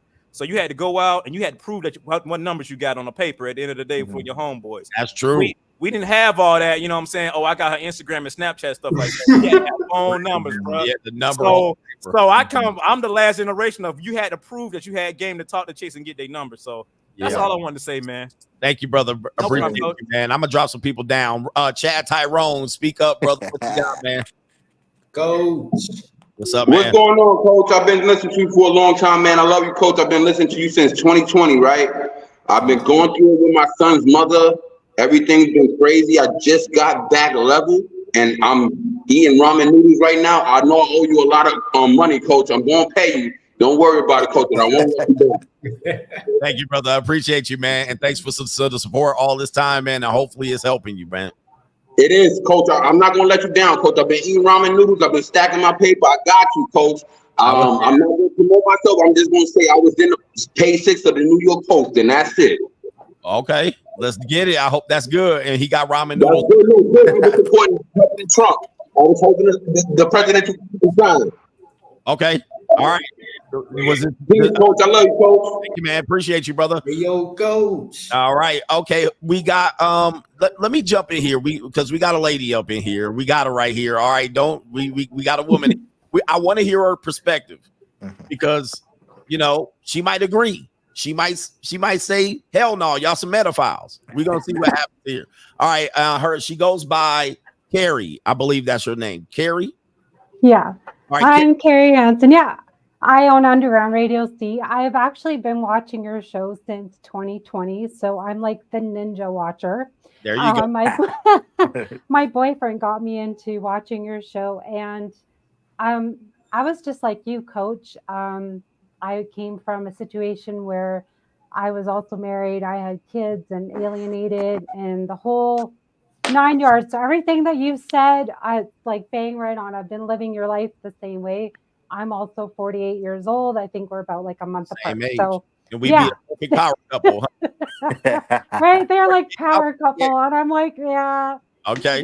And my boyfriend's black as well. So there's there that. You go. And yeah, exactly. There you go, right there. All right. And we have an age gap relationship. So he's actually younger than I am. he'll probably kill me for saying it, but we're 20 years apart. So Ooh, metaphile. yeah, on my end, I guess. But Yeah, but it worked. clip this part. They're not gonna clip this part of the show. He's like, hell no. Enough. So, The people that hate on men dating younger women, they probably was mad at the other brother that said he has a 19-year-old. But when you said you have a 28-year-old, nobody budged. yeah, they're like, Why is that? okay, whatever. But I think it's that dynamic that actually works for us, because I came from, I wasn't baptized into it, but my ex brought me into the Catholic faith. So when you're saying you're Catholic, and I just went through that whole situation, so I guess you could say like I was pretty much groomed into the trad wife. So I was the trad wife with the kids at home and just, living the dream, basically, as they say. But, then my ex and I got into arguments, like things happened, and I'm not going to go into so many details, but yeah, it was a bad relationship. Let's just put it that way. So there was an ending to it, which was great. But going into the next one, it was like the qualities of him compared to my ex were substantial. So I think women going into relationships, at first we compare the two. So it is, and we shouldn't be doing that. We should be going, okay, what are his qualities? Not, oh, how is he compared to the other one, right? So we should always go into it with a clear mind of like, this is a completely different person. It's not the same person that you were with previously. So on behalf of the ladies out there, when we do start dating someone new, meeting someone new, it's like automatic. We go into this mode of like comparing the ex with the new, and we have to completely stop that. So I'm going to say that women out there watching, like, stop it. You can't go into that. Also, the sugar baby mama stuff. I know we're talking about that too. Mm-hmm. Quickly going into that. I don't know. I'm not the gold digging kind of type. Like for me, I believe, okay, I got to ride my ex's coattails a little bit, but I was at home with raising the children, right? So he was the breadwinner. However, on that situation, we don't start understanding how hard the husband's working. You kind of think, oh, I can ask for this or I can ask for that and he'll give it to me. But I think the women have to have that respect of understanding, okay, how hard is your spouse working? Like they're working 9 to 5 every single day. It could be 7 days a week. It could be 5 days a week, whatever it is. But they don't have that understanding and that respect of like, they're going out, they're trying to earn money for you, but you think you can turn around and just ask for anything, anytime that you want. So the ladies that have never been married and they're going in and they're asking for these sugar daddies and they're like, oh, I want this, I want that. They're not going to have an understanding of how hard someone works for that money. And they're just going to start abusing it, and just going, I could just ask for anything, anytime, and they'll give it to me, thinking they can go into another relationship, going and manipulating men consistently, doing that all the time. So, but hold on for a second. So, yeah, like you're 48 now. Yeah. When you were in your 20s, you said you got married, you were Catholic, but yeah, I was age? 18 when I got married. Okay, so this is prime example of what we're talking about. And you got divorced at what age? I got divorced. You got traded in for a younger model at what age? I got divorced only like about 2.5 years ago, but we were separated about almost like 7 or so years ago, 2017. So, all right. Yeah. So, okay, now, so this is prime example of a woman that did it, and you're saying it didn't work out for you, or it did? The marriage or the new relationship? The marriage, the first one. So you were 18. People were saying women should get married young, and he was older than you or same age when you got married? So my husband at the time was 3 years older than me. Not too much. Okay, not too much older. All right. White. He was white. What are you? He was a Chad, as if you will. What are you? What's your racial background? I'm also like Canadian. I'm from Canada. Okay. All right. Calgary in the house. So born and raised here in Calgary, Alberta. European background. Let's go back to this. Yeah. You were 18. People are saying women at the age should be getting married. You got married. You then got separated and divorced. Now you're Yeah. back out here dating younger men. Yeah. What? So I think 18 is too No, young. it's too young. Why? Why is 18? I would say too young because you are, well, first of all, I didn't even know my ex that long. We only knew each other for about 2 months. We were engaged for about a year, and I was still in high school. I was still finishing up. And so we never really got the chance to really know each other because he was working all the time. We saw each other on the weekends. But it was like you fall into that fantasy relationship mode of like, it's like the lustful, okay, yeah, he's perfect and he's got a job, he's making the money, and you're just Okay, so then, you know, in fantasy land. so your brain then wasn't developed. Let's skip ahead. Yeah. What? So you're not developed, like I think you need more experience dating. I think you have to try it out and realize what you really want, what you're really going into. And so for mine, I know you don't like to talk about it, but he was a narcissistic, abusive ex. So it doesn't matter, but I didn't know him well enough. All right, hold on for a second. But that's okay. We're not going to call anyone out. I'm not about that. I'm not the victim mode. I don't care about it. All right, so but I think women have to they need some experience. also vet. They need to vet the guys that they want to have a long-term relationship with. So what you're saying on your shows about the men choosing the women wisely, I totally agree with you. I really do. Right. Yeah, I'm on 100% what you say, like to a T. All right, Cody Draper, jump in there, bro. Hey, Coach, what's up? How you doing, man? Good. In my college dorm, got a few things to show you. Got your book right here, man. Yes, sir. Age Yes, 22, sir. man. Age 22. Hey, look, I bought this at my sophomore year in college, man. Yeah, shout out to you, man. Oh, yeah. Shout out to you. Got some Alan Roger Curry, too. All right, shout out to you. Got this. Oh, yeah. All right. But, Coach, I agree with everything you say, man. I mean, as a young man that's 22, I'm just glad to be watching you because we're not really getting the information that you're giving. Most of us have to find out the hard way. And just by listening to you and Alan Roger Curry, you guys are pretty much saying the same thing. Yeah. And I'm like you. I'm more of a traditional and a naturalist type of guy. I believe in a natural order. Men lead, women follow, but that's not really happening. Or if it is, women choose to rebel against men for some reason. I can't really wrap my head around that.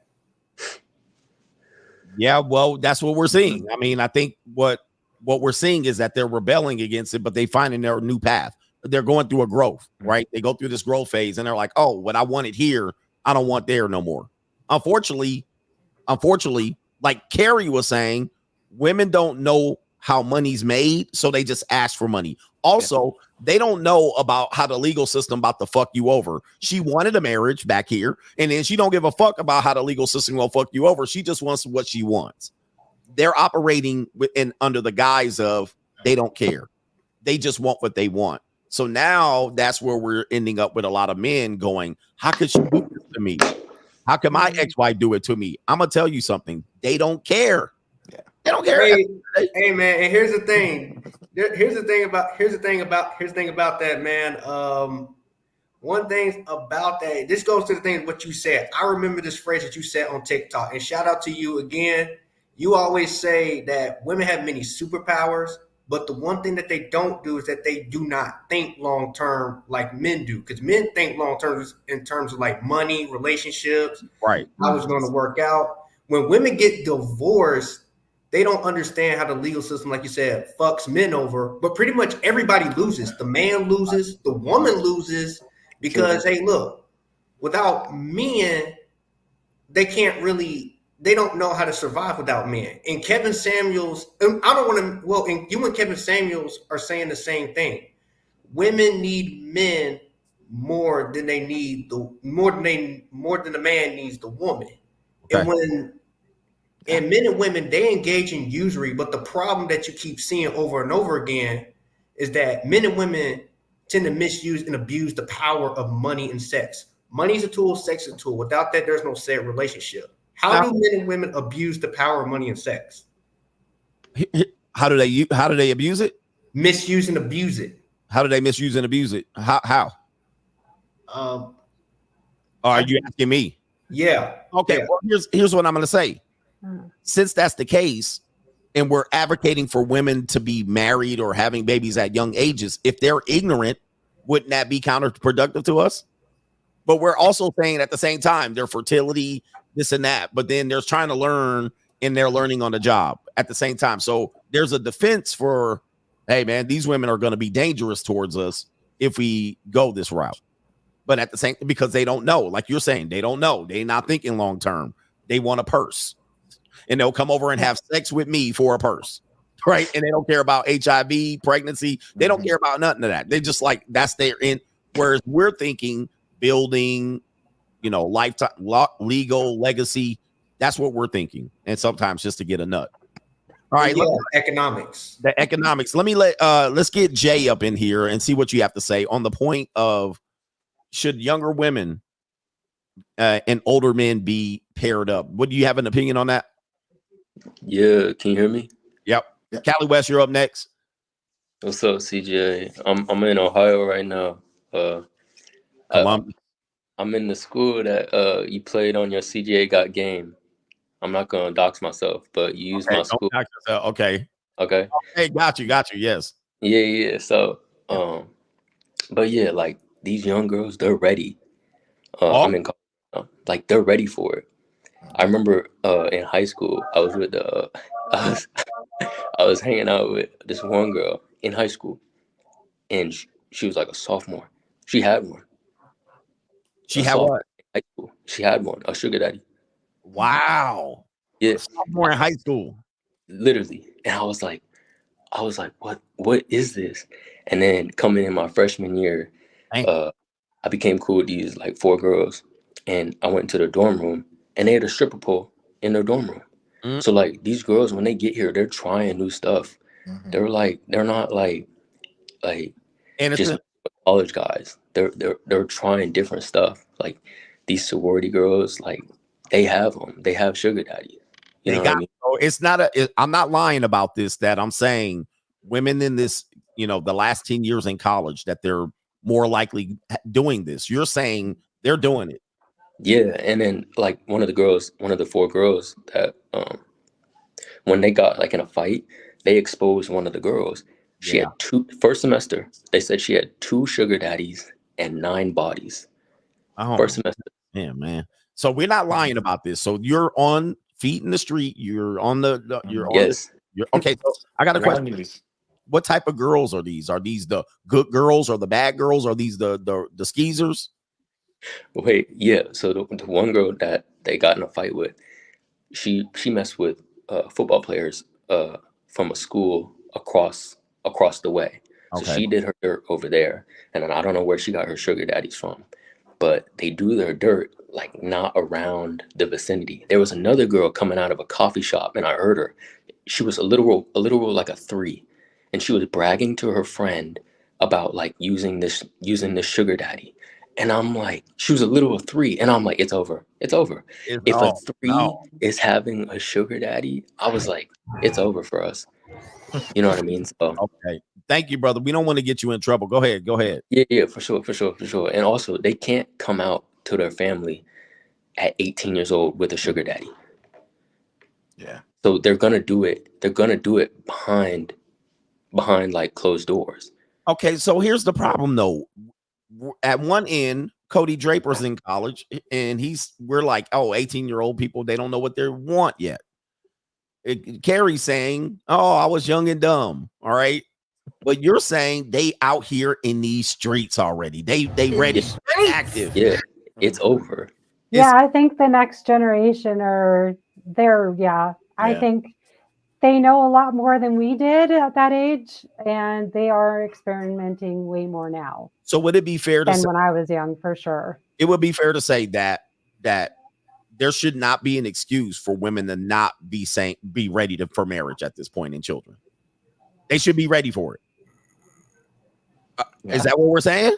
Because they're no. I'm not saying they're ready for it. Okay, so but if they're not ready to settle down, then they won't. They'll just keep experimenting. They're ready to have sugar daddies and fuck and fornicate with crosstown football players. Yes, you like they're not marrying these players. Okay, but hold on for a second. Wait. Let me see if I can get this straight.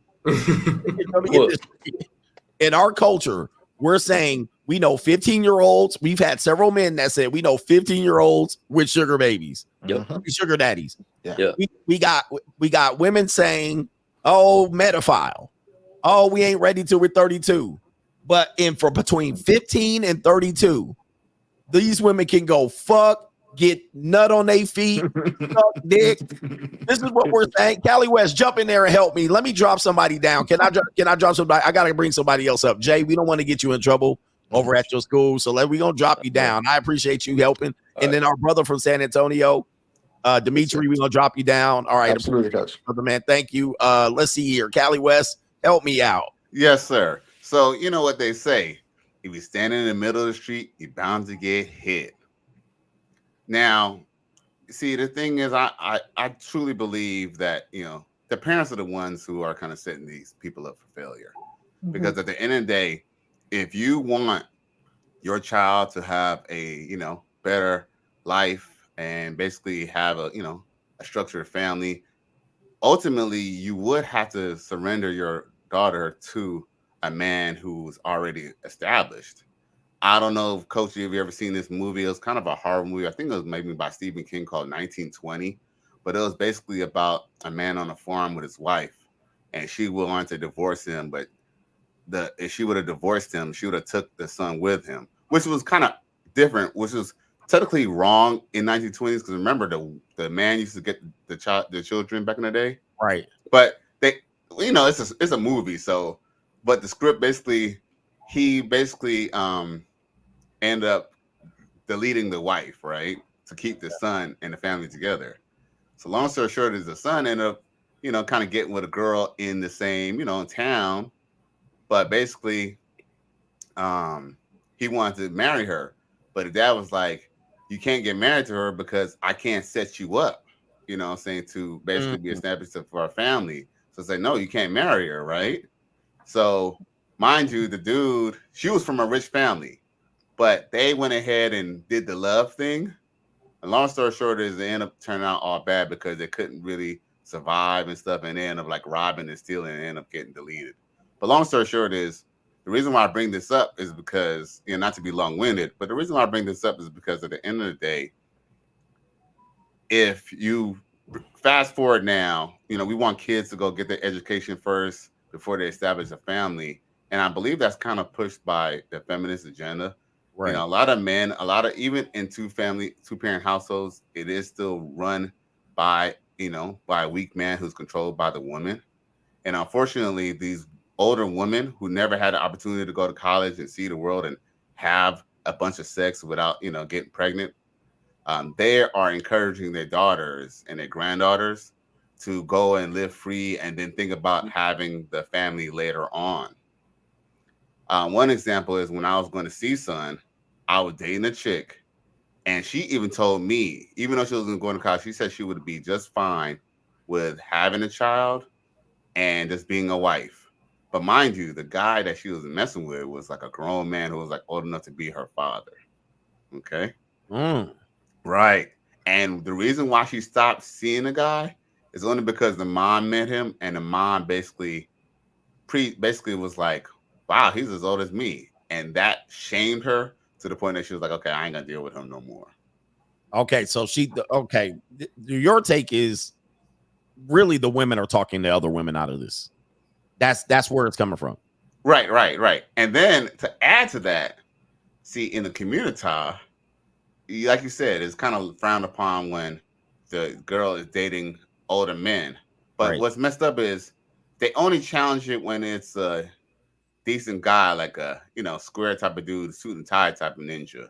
See, because when these girls are like these young girls, who they getting knocked up by? The same dudes who's pimping them, older men. Oh, okay. So it's the older, unestablished guy that they get knocked up by, and they're like, oh, it's just whatever. But if I came clean cut, I want to take your daughter and my fair maiden, they would be like, no. Exactly. Like, you remember that video that you showed us the other day where the brother man was walking down the street with a white girl? The dude, at first, he didn't even really say nothing about her age. He was like, well, I guess the age was the main factor, but he was more focused like that's a white woman. That's a white woman. Right. More focused on the fact that okay, he could get in trouble because it's a young white woman. White woman. But if it was a young black woman, he probably would have let it slide. Interesting. Okay, so you made two good points. The old thugs get a pass. The straight up guys, no go. Nope, don't settle down. He gonna have you. Okay, got you on that one. You want to add something else to our brother Cody Draper? I got to make some room here. Oh well, yeah. Before I go, see, Coach, your book. See, Coach, I'm a big fan. I'm a big fan of what you're talking about because this needs to be shared amongst men. Men, we need counsel, and you actually provide that. Even you and Alan Rochker provided that, and I agree with everything you just said. And this actually relates to the question: why are good men hard to find? Or should I say, when women get a good man, they treat them like, pardon my language, they treat them like shit. It's just like in that movie Tyler Perry. Why did I get married? Why did I get married too? I don't. As a man that's 22 years old speaking on this platform, I don't have as much experience as you do, but when I watch your channel, it just some of the stuff you talk about just really surprises me because I had no idea that women were doing this because I wasn't aware of some of the stuff like sugar daddy, sugar mama. Oh man, I wasn't aware until I started watching you. And before I go, I gotta promote Free Agent Lifestyle. People are watching it. People are watching this live stream. Coach is the best, the King of Kings, Coach Damas. Shout out to you, man. And here's the No More Mr. Nice Guy book, another red pill book, just like Coach Craig Allen's book. Thank you, brother. Appreciate you, man. Enjoy your time at college. Appreciate you there. And let's pull up. We got Saint Simba and then Big Joker ATL joining us. Saint Simba, jump in there. Coach. We're gonna bring up some other brothers here. We have Zone. Coach. Go ahead. Mic check. 1, 2. Is this thing working? This thing on? Hello. Yep. Let's get Saint Simba in there. Saint, go ahead. I have a problem with you. You are always talking about our African brothers, but they have a different perspective. Oh, Dem Day, brother. Dem Day is here. All right, brother. Okay. Check in, Coach. Yeah, I have a problem with you, Coach. They call you Greg Adams. I have a problem with you, my brother. Coach got to check in. Check in. You have to check in. Where do I have to check in to, bro? Coach, on a different note, love what you're doing. All that. I have to change the accent. Yes, I am from Africa. I'm going to give a different perspective, though. Okay. Different perspective in the sense that in Africa, we've been doing this for a minute. We have something called. He froze up. Oh, what happened, bro? Oh man, that's that African AT&T, man. Man, where he at? Oh my goodness. The fuck? Hey. Their Wi-Fi is the worst out there. Hey, while he refreshed, check this out. Big Joker. Hey, I listened to my man. He telling the story about the women shaming the younger women. You know what they doing? They know what they doing. They eliminating the competition. That's all it is. This age gap thing did become a problem until social media gave these peons opinions. That's facts.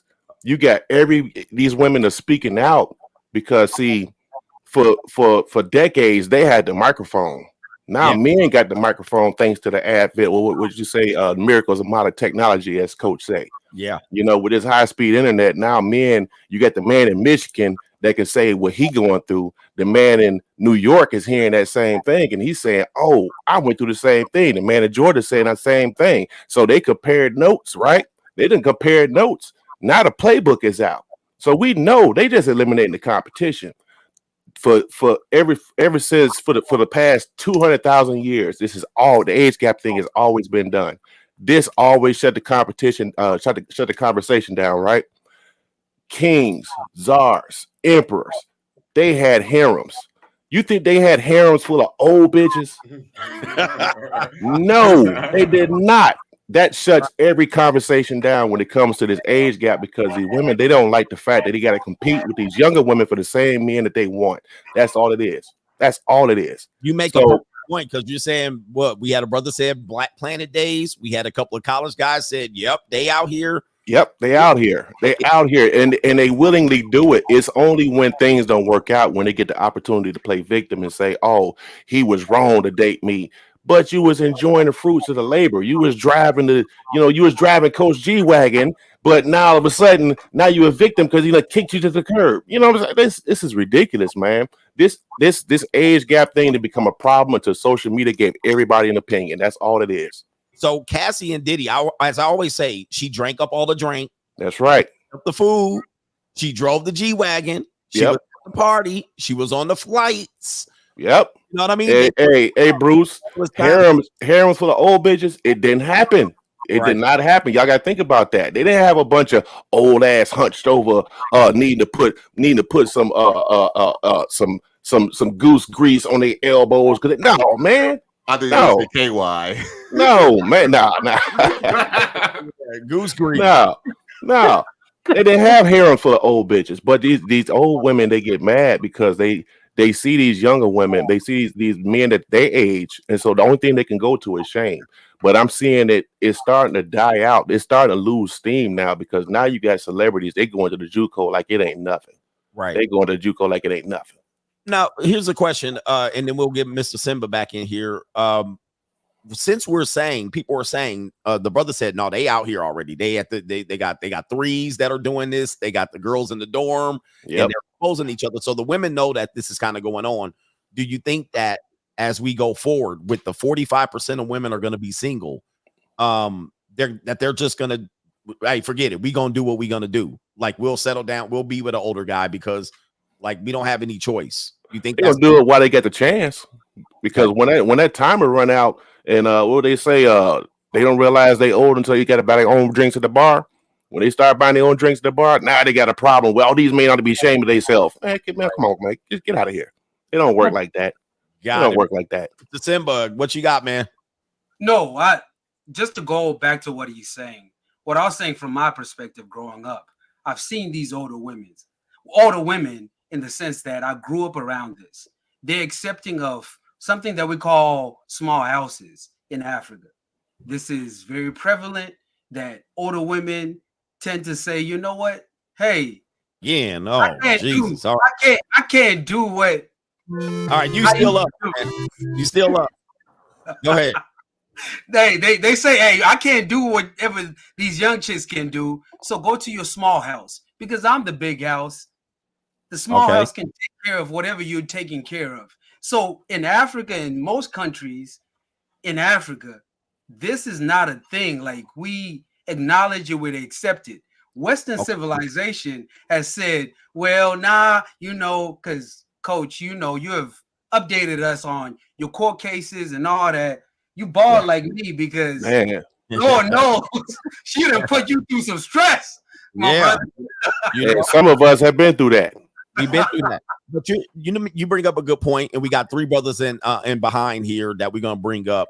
You bring up a good point. You saying Western civilization, for people who have gone to travel outside of the Western civilization, this is not a subject. It's not a subject at all. This is not it. I mean, so go ahead and explain that a little bit more. No, and when I say it's not a subject, like I said before, we have something called small wives. Small wives means that when you're married to a woman, she says, go to someone but wants to be more experienced, wants to deal with this. I can't do the things I used to do before. And so they don't have those to put small wives grease on their elbow. They don't have to put the older women are like, go get you a young girl. Go get yourself a young one. And it's understood too. It is understood. Wow. This society that we live in, it's like, oh, you would do that to me? Oh my gosh, you left me for a younger woman? Okay. We don't care about that. Go to the younger woman. You want that. But also, I will say this. This is not a broke ninja game. If you have the money, even in Africa, that's when you can afford to do that. You got farms, you got cows, you got all that. If you're broke, you cannot do that. So I want everybody to acknowledge that. Just don't say, oh, I can go to Africa and do it. No, it is not, as Coach would say, not a broke ninja game. All right, so you're gonna run a lot of brothers out there. They don't want to hear that shit. They want to hear Nah, You can't, they don't trade cows for wives over there. No, The mouthpiece ninjas are upset. Like, Yeah, damn. they mad. Let me say this too. I'm just gonna educate everybody on this. Cows are a way of saying you're gonna take care of your kids. That's what that dowry system is. It is taking care of the kids. It's not saying, hey, I'm paying for this. It's saying if anything happens to me, I will take care. The cows will take care of the kids because cows are gonna have more baby cows, calves, and so forth. But it's not for the women. Like people have that confused. Let me say that to all coach gang out there. They don't know. People just don't know the culture. Yeah. But I am saying this. It is not a broke ninja game. You have to have the money. Okay. You out here saying, hey, I'm going to go to Africa. I'm going to go to Colombia. I got me a junior college. Junior college also has expectations. Coach, you always say this, right? Yeah, as they should though. I don't advise guys to take advantage of people and use them up without correctly compensating them. Cali West, I got some people in the back. Cali West, last words, Carrie, last words, and then we're gonna get some other brothers up. Yeah, absolutely. Hey, I'm gonna drop out, coach. All right, Big Joker, shout out to y'all. Cali West, what you got to say? Yeah, I really appreciate you for having us on. Now, I gotta say too, I want to add to what Buddy said too. Yes, especially in the community, mainly in the community, is mainly frowned upon because I've seen Caucasian people because we grew up in just about the same area, Los Angeles, in the Valley and stuff. We both went to Cal State Northridge and stuff, and I kind of had similar, same times where I seen like other people who are like non-black date older men, and maybe not 20 years older, but at least maybe 5 to 10 years older. When they were serious about relationships, those are the serious people I've seen. But that being said, in the community, the reason why I believe that younger age, age gap relationships are not also are frowned upon and taboo is because of the fact we got so many leftover women. So many single moms and women over the age of 30 needs to be wiped up by guys their same age, essentially. And they, why these other girls basically ruin their lives. Maybe they don't see it that way, but in reality, if a girl just goes to college and she has no direction, all she's gonna do is get pumped and up in the NCR and in the dorms and stuff, and then come back probably with a baby. And guess what? No education. So, another leftover woman, right? So yeah, the competition Big Joker was talking about. You got to compete. These women are saying, "No, don't do it," because that's men that you're removing from me. Right, but guess what? They repeat that, potentially repeating the cycle because if people are not getting the right people, we're just wasting the time. And I gotta honestly say, man, I for the most part almost ruined my life behind women, man. Straight up, I believe. If I didn't deal with certain women in my life, I'd probably be at coach's level right now. But man, women will set you back.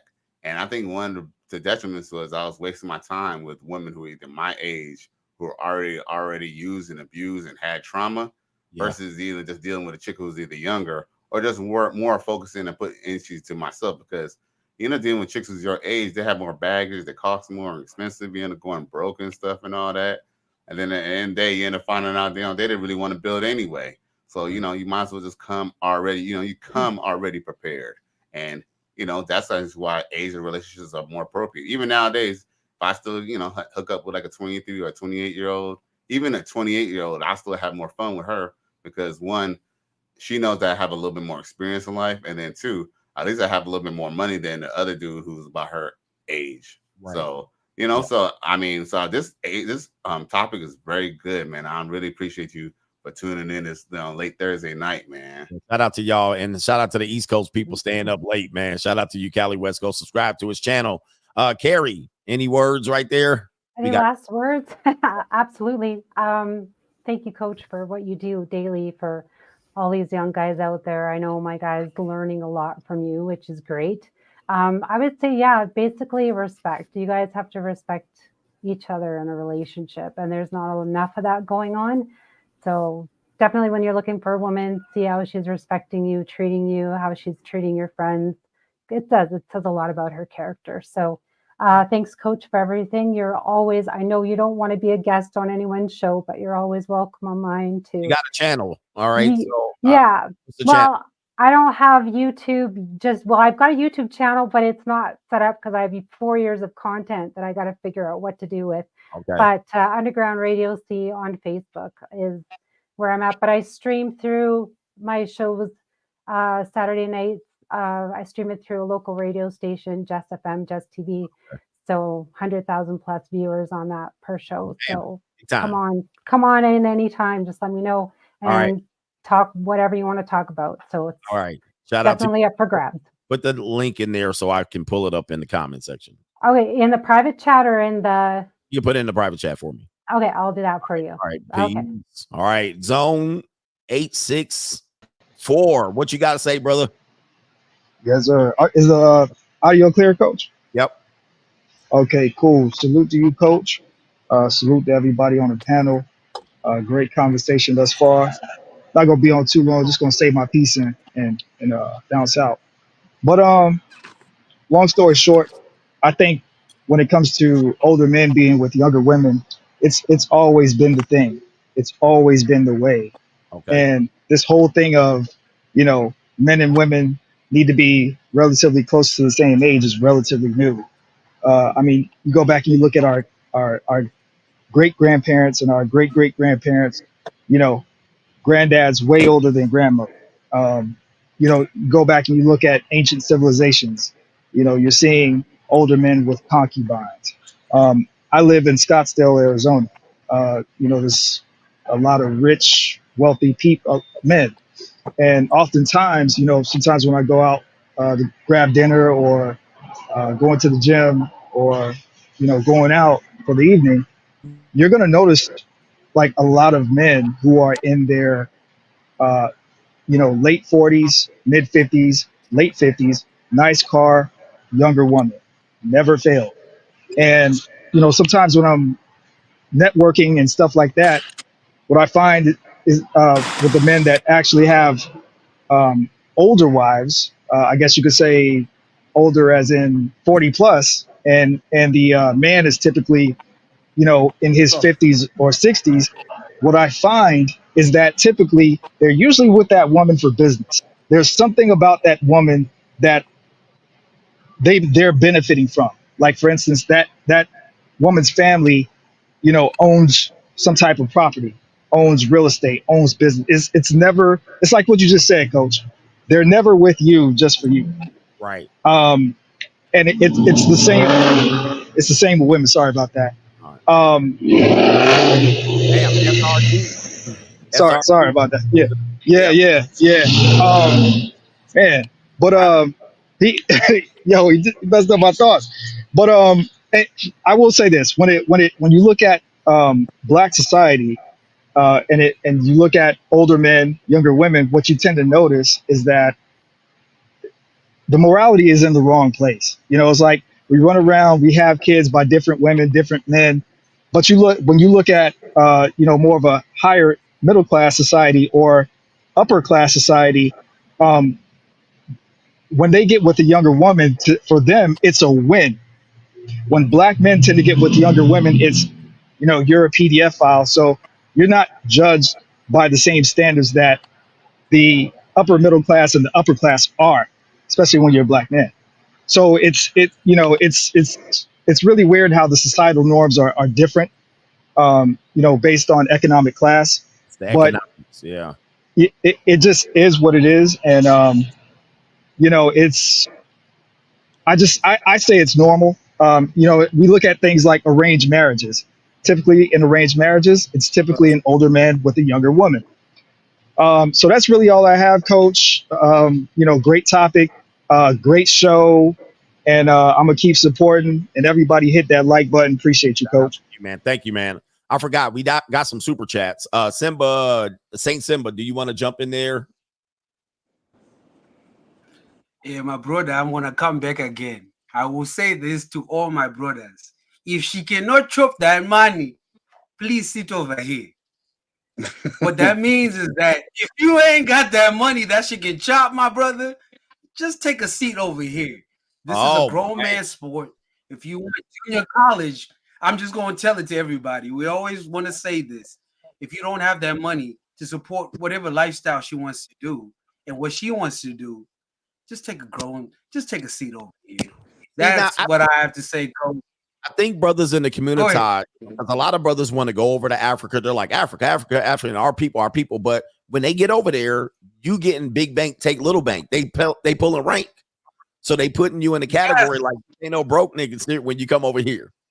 Nah, hey, take a seat over here. Like, because the thing is that when people always forget Africa is a country, is a continent. I'm saying country. It's a continent that has so much resources that you have politicians that, you know, they're doing their thing. I don't want to get killed when I get back there, but they're doing their own thing where they're getting resources and so forth. So you have older men who are politicians picking out the best of the best. Ooh, wait. Creme de la creme out there. So when we all talk about, oh yeah, I met this junior college and all that. Well, are you really ready to really meet that junior college that you about to divulge in and take advantage of? Okay, all right. Coach, you know what I'm saying. You know what I'm saying. Well, all of y'all know what I'm saying, but it's one of those things. Like, if you're not ready for that, guys, just work on yourself. Yes. This is not a young man sport. When I say young man sport, your money has to speak for you, regardless of whatever it is. The mouthpiece. Even if it's for a woman that you're marrying, your money has to speak for you. Coach, you tell us all the time. They're gonna be mad at you for that. No, Coach, you told us all the time. Hey, are you ready to spend $50,000 just on this nonsense? Right. If you ain't ready, sit down. Like you said, sit over here. Sit down. Yeah, and I'll say this. Marriage is an institution. Not all of you motherfuckers is ready for that institution. If you're ready for it and to put up with that shit, and that's the point. Get your money ready too. But if you're not, only 40% of men have reproduced. Yes. So this point makes for the men that say they should have younger women, they should need to be ready to support that, right? To an extent. Coach, that is from Africa to Asia, Philippines, where everybody's like, oh, I need to go there. My God, it does not change. It's just the location changing, but women want the same thing anywhere that you go. Got you. All right, shout out to you, even brother. Junior college. I love him.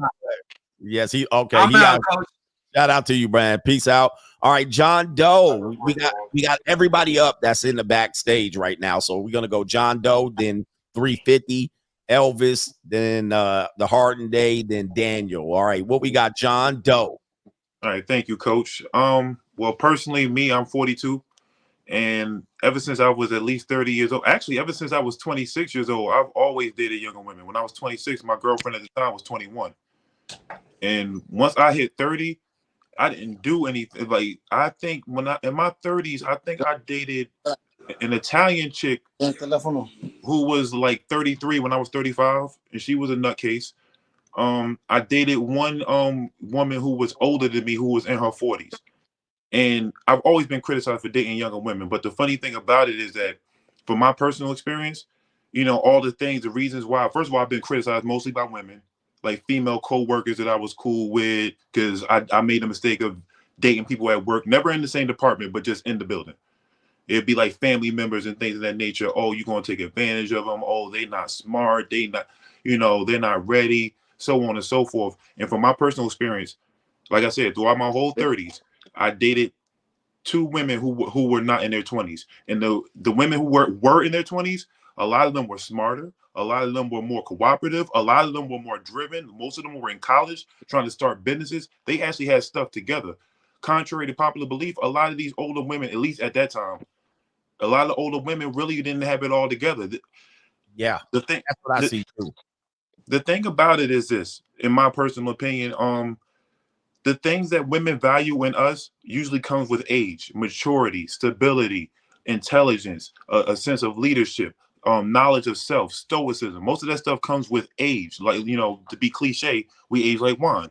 Now I also hear people in this space say that women age like milk. Now the difference is you want that bottle of wine to age because you wanted to get it at that right vintage so it could be at its peak. Yeah. That bottle of milk, you don't want that sitting in your fridge forever. You want to drink that as soon as possible. Women, we value their fertility, we value their beauty, we value their cooperativeness, we value their femininity. All of these things are typically when they are younger. And when you get to them when they're younger, whether you're JUCO, whether you're looking for marriage, whether you're looking for relationships, when you get to them when they're younger, you get the opportunity, if you do it right, because it could go wrong. If you do it the right way and you're up front with them and you're doing it, everybody's agreeing to what's going on, you can do it in a way to where you can prevent all those negative experiences that she would have gotten otherwise. And what I mean by that is you could be the guy that sets the standard, whether you're going to be her husband or not. You could be the guy that sets the standard in a good way, as opposed to the negative way where she's going to be the 35-year-old out here in the street saying men ain't shit. You can actually set the standard where it's like, okay, well, I got with John Doe, and even though we didn't work out, everything was a blast for John Doe, and this is what now I want somebody to match that or do better. So I feel like the people who hate on the young older dynamic, the reason why that is, especially in the Black community, as Black men, we've been conditioned to take the bottom feeders. We are scavengers. Yep. So that the age, the not taking the prime women goes into the fact that men end up with the bottom feeders, right? Yes. We won't take anything 18 to 30, so we end up with bottom feeders. Let me get 350Z. Jump in there. Let us know what you got, and then we got the police in here. So everything we said. Oh snap! We got the police in here. So 350, be careful. We definitely got the police in here. Oh damn! Well, shout out to the coach gang, man. I've been watching you coach since 2018. Found the red pill after like an 8-year relationship and broken engagement and all that. And I'm here, free agent for life. There you go. At least till now. But I have a recent story. At least this past weekend, I got a fresh JUCO number. I got 18-year-old fresh. You could call her flatback Kaylee. 5'6". She was red hair, green eyes, the whole nine, right? And we met at the anime convention over Labor Day weekend. I did the cold approach, coach. I'm sorry. I did the mouthpiece thing for a little bit. I got the number. All right. We hung out. Yeah. So this is a good story for you. I know you're always against the mouthpiece thing. So just like getting her number and stuff like that, we were vibing. Granted, she didn't know my actual age. She thought I was 25. So what, 7 years older than her. How old are you? I'm 33. 33, and you said she was 19. We say she was. I suspected she was 19, and then I found out she was 18. Like that same time I was talking to her. So you were in the same convention, so that's not. That's how we met each other. We were listening to the same music. There's like a kind of like a dance night at the end of the night on Friday night that night, and so I cold approached her, kind of like danced a little bit. We had like the glow sticks and everything, and just kind of talked to her a little bit, asked for a number later in the night, and we vibed in the convention the same day. I mean the next night, because it was a whole weekend. Hung out for a couple hours, played some games, went to some, all that type of stuff. We were talking over text. Pretty much, long story short, though, when she did like ask for my real age when we were texting one night over that weekend, the whole situation kind of changed. She was fine before she thought I was 25, but she just couldn't fathom. She got out of a 9-month relationship. She's pretty much freshly out of high school. She's about to sign up for college classes, so she don't really have that much experience with older men. So she was pretty much scared. The first thing she told me is like, my dad would kill me. And I was like, I could, protect and provide you way better than most of the guys around your age, and she got that. And I could have easily lied, and I said 25 if I was dishonest, but I'm not that type of person. And she was like, I appreciate that, but I just can't get over the age. And I think that's something back in the past where girls kind of accepted. But now that girls growing up, my nephew's 19 years old. He would always shame us for liking younger women, 18, 22, whatever. I think they're just indoctrinated with that type of mentality. And I know also they think that us using our advantage so to speak, they would think is against, like, it's like for the patriarchy, like, oh, that's a thing that men have an advantage over. And I'm like, no, that's BS. But there you go. All right, let me jump in. I think the police guy left. All right, oh no, so he got up out of here. He came to get me. No. Yeah, you snitched on yourself, so he found out where you live. We got our brother, the Hardened Day. Go ahead and jump in there. What's up, Coach? Can you hear me? Yep. All right, Coach. I just my real name though is Carlos Pimentel. I'm a young Latino from Phoenix, Arizona. Don't put your government name out here. The police watching. All right. Well, I just want to say shout out to you, man.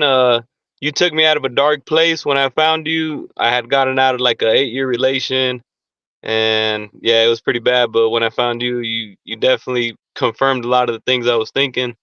I was kind of red pilled at an early age. I'll say probably around 10 years old by my own mama. You know, I love my mama to death, but you know, she did certain things, and I seen her, you know, do certain things that really opened my eyes to women's nature and whatnot. And I've been on the dark side. I've been on the other side, you know, the blue pill side. I've been on both sides. I've been the Pookie. I've been the Enguardo, the Luis, whatever you want to call it. And So, so I've seen a little bit of everything, you know. Yep. So what you think about this younger women, older men? Well, I believe. Look, this is what I was gonna say, Coach. I think human nature has always been human nature, right? But so not too long ago, I stumbled upon a video. You heard of Aaron Russell? No. Okay, so he was on the Alex Jones interview a while back. This guy, he said that he supposedly talked to what is it? One of the Rockefellers. He was like I guess a good friend of them. And he actually, in one of his interviews with Alex Jones, he brought up the fact that he said, you know, this is all alleged. He said that one of the Rockefellers in, you know, one of their discussions told him that they created feminism, that they paid News Weekly, and they paid all these magazine people off, and all these news stations to push the feminist agenda back in the day. And so what I think is happening right now is, so you know how you talk about the Great Reset, right? Yeah. Okay. I noticed during that time in 2020 of the Great Reset, like, you know, the whole thing of the Great Reset, when that started popping up, I believe what they're doing, what the elite are doing, it's not only resetting the financial market and the job market, but I think they're resetting relationships, right? And what I mean by that is, I would go to work, and my baby mama, she was a stay-at-home mom, so I was taking care of all the bills, doing everything. And I noticed slowly during that whole pandemic, I would come home sometimes, and she would tell me, she would bring up, oh, you know, I should be getting paid for this because I'm doing a lot of labor and this and that. You know how you talk about the whole unpaid labor of a stay-at-home mom and all this stuff, right?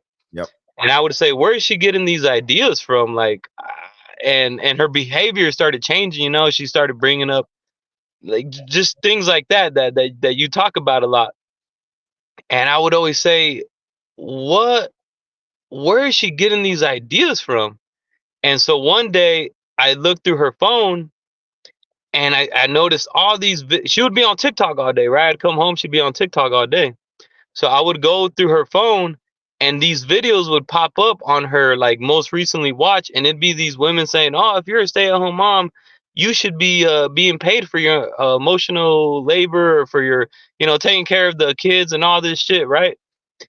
And I brought that up to her, and I said, you know, why did you, where are you getting this stuff from? You know, and she's like, oh, it just pops up on my news feed. So I'm a little bit of a tinfoil hack. You know, I've been always into conspiracies and stuff. So I think the elite, or who's ever in control of, you know, America, and not only America, but just of different nations, I believe they're taking advantage of women's nature right now. Women's nature has always been women's nature, but I think they're putting it on a mass scale, and they're creating, like you talk about it on your show sometimes, the depopulation plan. Yeah, hold on for a second. So yeah, you're going with the depopulation. I got to get these other brothers in here. All right, but you're saying basically they're being programmed out of that for population reasons. Okay, so let me get Elvis in there, and then DJ Frizzle. Thank you, brother, for that one. You made a great point. Elvis, jump in there. Up, can't hear you, brother. Oh, there we go. Hold on for a second. You know what? Let me unmute you because you had some background feed. Go ahead. Can you hear me? Yep, I can hear you. Real quick, I'm 35. I live in Cali. I'm not too far from the Matadors, CSUN. Yep. I grew up in the Valley, blah, blah, blah. I'm 35 years old. I've been listening to 2019. Had a kid, blah, blah, blah. Baby mama terrorist. Been going through in and out of court, blah, blah. Everything all these guys said, or everything you say is true. Just all these guys, all of your stories are very relatable. Everyone, like, I've been listening since 2019. Work on yourself, build yourself up, do what I mean, Coach, you're the man. You say everything, you say Elvis. facts. And right now, the shooting in Atlanta, my younger cousin, rest in peace. Wait, he was died? Yes. Shooting in Atlanta. Yes, sir. 14 years. Goodness. I heard about it. Just found out like a few hours ago. I'm in California, Southern California. Wow. Oh man, that's terrible. All right. So wait a minute. Your cousin was at the school. He was one of the victims. He was one of the victims. Wow. Yeah. Shit, man. Apologies, man. It's messed up, man, because I started in the morning, real quick, just brief. I started in the morning. I was just like, great, just in time. Like, it's election time. And right. I get phone calls from my cousins, my uncles. Man, condolences, man, to your family and all of that. That's a lot to deal with. Yeah, well, more so, it's a bit. We're Mexican. Big, yeah. Matter, whatever. Okay. I'm not gonna. But okay. All right. Just my baby mama terrorist, dude. I haven't seen my kid in 4 months. Okay. Like, went to court, blah blah. Got fucked in court, bent over, blah blah blah. I took her to court, and just ran. But the thing with the younger age thing, age thing, with the guy that said that she was a 3, There's always a dude willing to pay, no matter what. And I'm telling you that just like, because there's a lot of like paisas that'll just like, I have an uncle, a dirty uncle. I don't want to hear about too bad. Right. But like, go look at a fat chick and he's like, and he just, they're always willing to pay, man. There's always someone willing to pay for like, even if they're like unattractive. But just this show is dope. Thank you.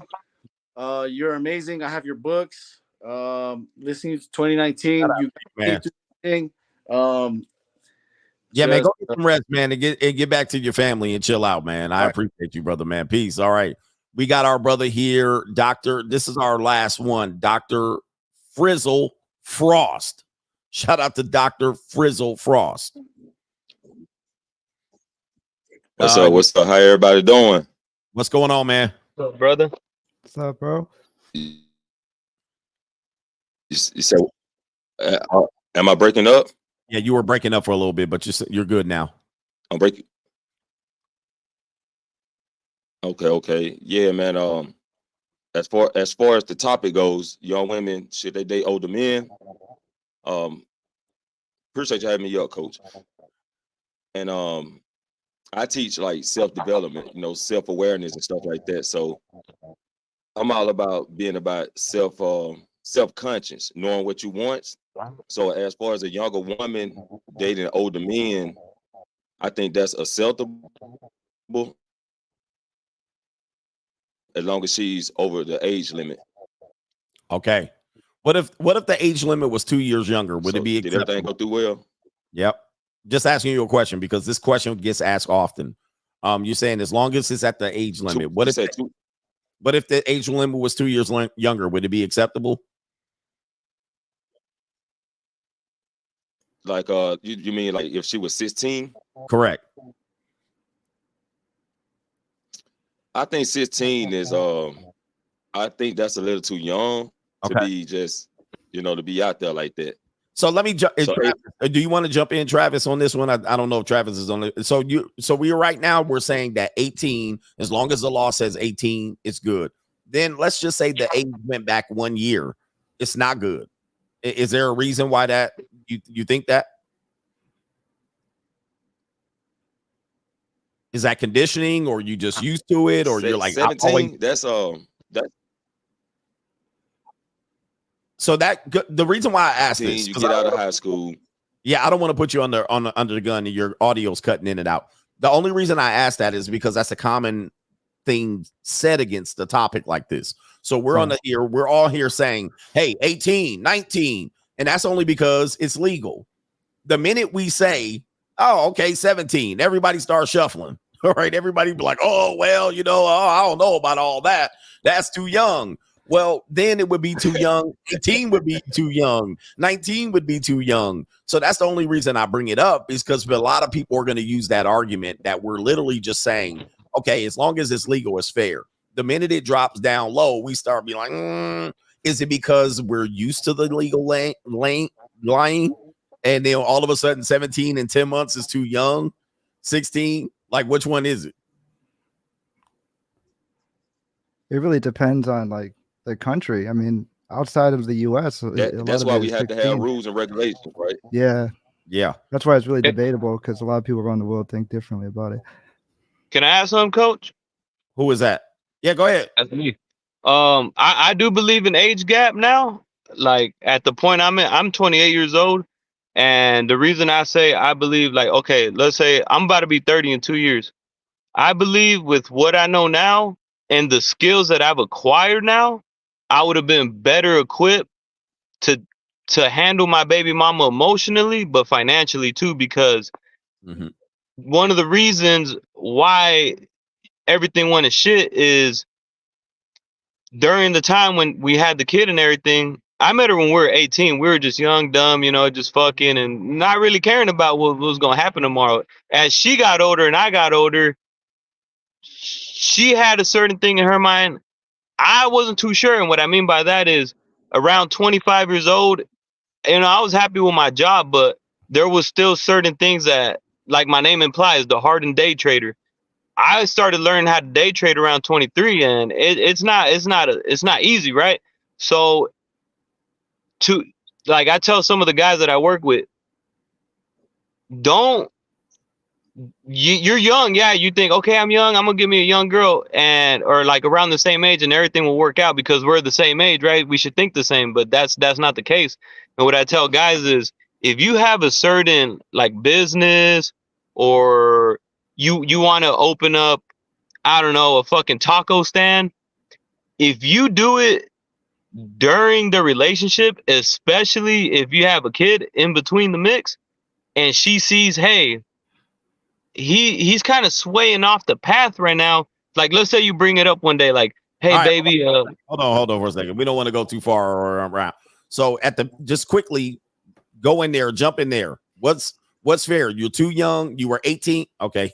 You're 18. You were too young. That's the bottom line. As a man, you're 18 and we're too young. Too young. Bottom line. So you would have been better off if you were 25, 30. And I'll say about 30 years old, and with an 18-year-old, in my opinion, I think it makes sense because you would have been better off. Dr.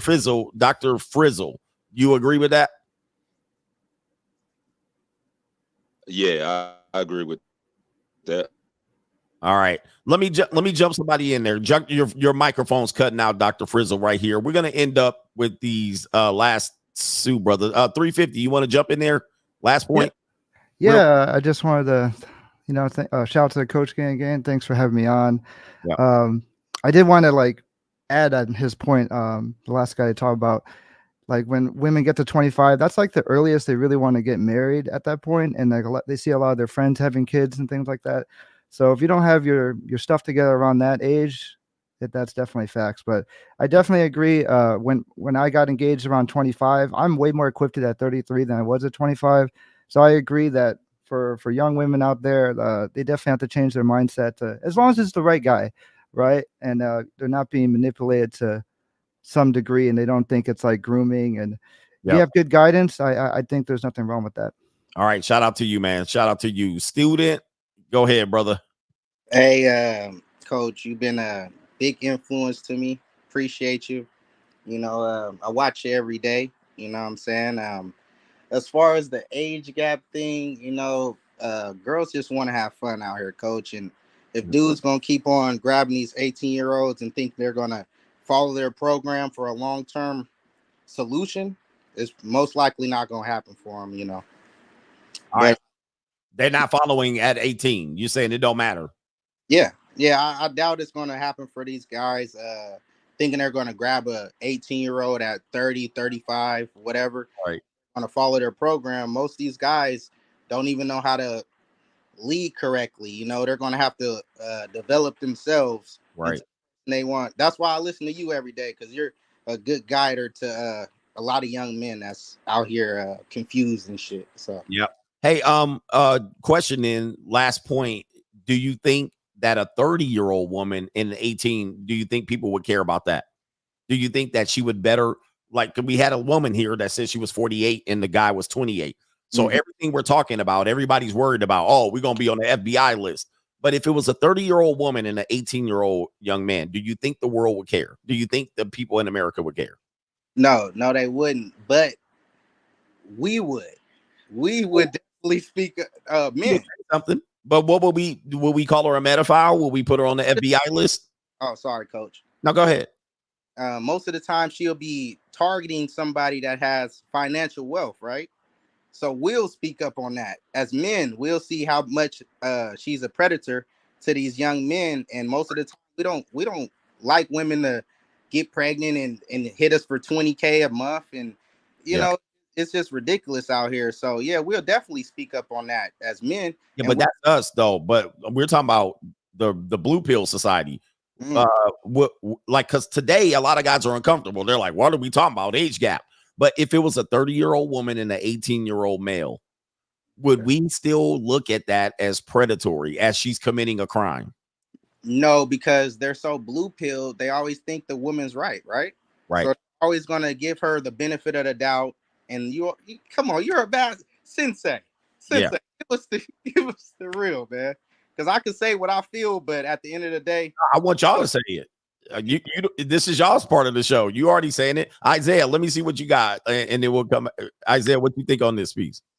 I don't know. It's kind of wishy-washy, because I feel like a lot of guys, more like younger, I think it's more so like they're kind of jealous because they don't have maybe the resources. Like when we're talking about age gaps, they don't have the resources to get the same type of, like, they're women compared to like people your age or older. But then at the same time, you kind of have to also ask yourself, like, at what point, like, where do we use discretion?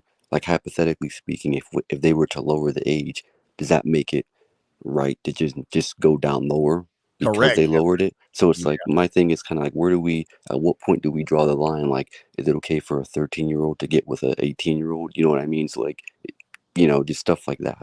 So we asked that question earlier. You got people saying 18 is good, it's fair. Why? Because it's legal.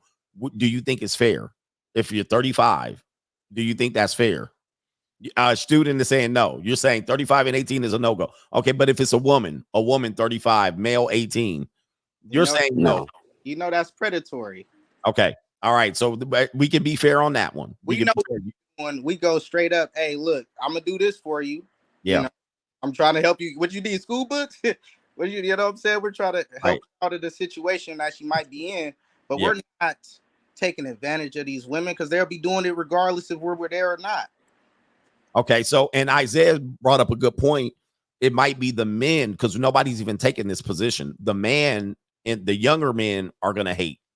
The younger men are like, wait a minute. Okay, you're 35 and you're good, and you're down here messing with women that I would be with. Why would that be fair to him? Is that the position you're taking, Isaiah? Yeah. Okay, so can you expound on that? Can you speak on that a little bit? I think kind of like in the current dating market, obviously, with the JUCOs and stuff, it kind of, I feel like a lot of guys, they're kind of just like in that stage where they're just like, fuck it, because it's like, well, if the girls are just gonna go higher, what's the point in me even trying? If you know the older men are just gonna kind of run through the girls my age and kind of leave us with the rain through women. Yeah. Okay, but wouldn't that happen to the men that were 35? Like, so that when they were 35, the women their age were running through, having fun. They were having a party, right? So where in the competition of men, the men said, man, the same girls, my girls was at Freaknik. My girls was on Black Planet and MySpace. Now they're on Facebook, 45. So what am I supposed to do? So you're saying, in all fairness, from your position as a young man, you're being taken advantage of. Well, not necessarily. I think it would be like I feel like if we're gonna kind of criticize, kind of I think what you were saying earlier, like the other day on one of your shows, if we can't criticize a woman for, well, it's kind of a contradictory. Like we can't say that men want as many women to sleep with, but it's also the woman's job to just be loyal to that one man. So it's kind of like, I don't know how to kind of, well, I think I explained it, but I don't know how. The only way to, I guess, make it fair would be to just have the successful man settle down kind of with one woman and not, I guess, ruin it for everyone else, if that makes sense. Oh man, hold up, Isaiah. Wait. No, I'm not. No. Listen, I'm not Yeah. saying. I'm not saying to do that. I'm saying that would be the only way to That would fix make it. it fair. Okay, so my question then is, and if you want to pop up, you got to cam up. There's somebody backstage. You got to cam up. Hold on. No, you're fine, Isaiah. Okay, you're good. There was somebody else backstage. But hold on for a second. So a man works hard. I'm just asking you. I'm not disagreeing with you. Yeah. A man works hard all his life. Right. And when he was not working hard, when he was not there, he was penalized. The women said, you don't get no pussy because you a broke ninja, right? That's what they told him. And then he finally got up. He's only entitled to one woman. Why? No, I'm not. No, I'm not saying that. I'm not saying that. I'm just saying that if we're gonna do right, if we're doing that, then we can't also necessarily shame those same women. We can't shame the same women that he's running through, if that makes sense. Oh, I see. Okay, yeah. Can't shame them. Okay. All right, man. Yeah, that's what I was trying to say. All right, interesting conversation. Student, you want to jump in there? Yeah, coach. It's fucked up because sorry about my language. So it's messed up that men will take the back end, the lower tier, the just a fucked up position just to make the woman happy. And we do this every time. We do it for the kids. We do it for ourselves. Like when are we gonna actually be happy though? For real. When can we be like, the royal penis is clean, your highness? Like, when can we every day? Like, bro, like when we go get, every time a man got to do something, you can't do that. You can't do that. You can't enjoy it. So we're always like, all right, we'll do the right thing. I'll take the 48-year-old soggy bitch. Like, we always got to be like doing the right thing. All right, do the right thing. So Isaiah, students saying, why we got to always take the L? Why we always got to do the right thing for the next person? Well, I'm not saying, dude. Well, I'm in full agreement that, like, hey, like, if a man is like, if you work hard, you should reap the fruits of your labor. But I'm saying that, like, these same men that we hear in this space, then we can't criticize in the same women that they're sleeping with, because they also have they could also choose to settle down with one woman also. You know what I mean? Yeah. So I get it. I get what you're saying there. That, it's a complex scenario. Okay, let me drop you guys down. Shout out the student. Shout out to Isaiah. We're going to see what these brothers are talking about here. All right, we got hustler, and muscular. Hustler and muscular. That's right. Hustler and muscular. You got it right, sir. Shout out to you. Yeah. Long-time listener. Go ahead. Jump in there. Oh, I'm sorry. Yeah.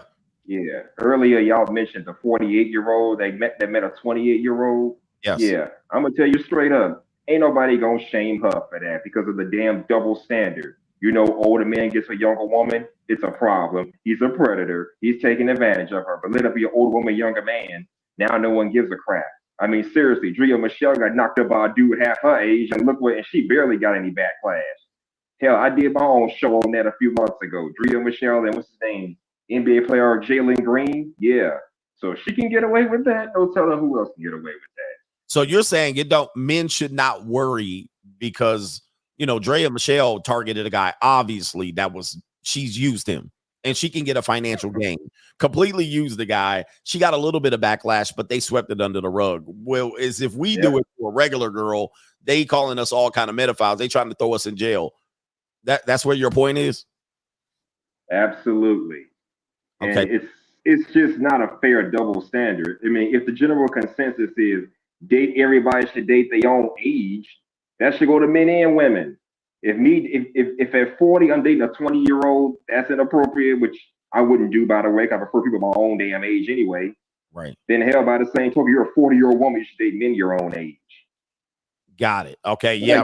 I guess at the same time, it's all about the mindset, because I've had women say when they were 20 that, boys their age were too dumb, too stupid, too broke, so they prefer older men. Not Right. because they have money, because that's the general consensus. You're a younger woman want an older guy. She wants you for money. Like if some 20-year-old was hitting on you, Mr. Greg Adams, he wants you because of your money, not because of you. That's the general consensus. But is everyone doing that? No.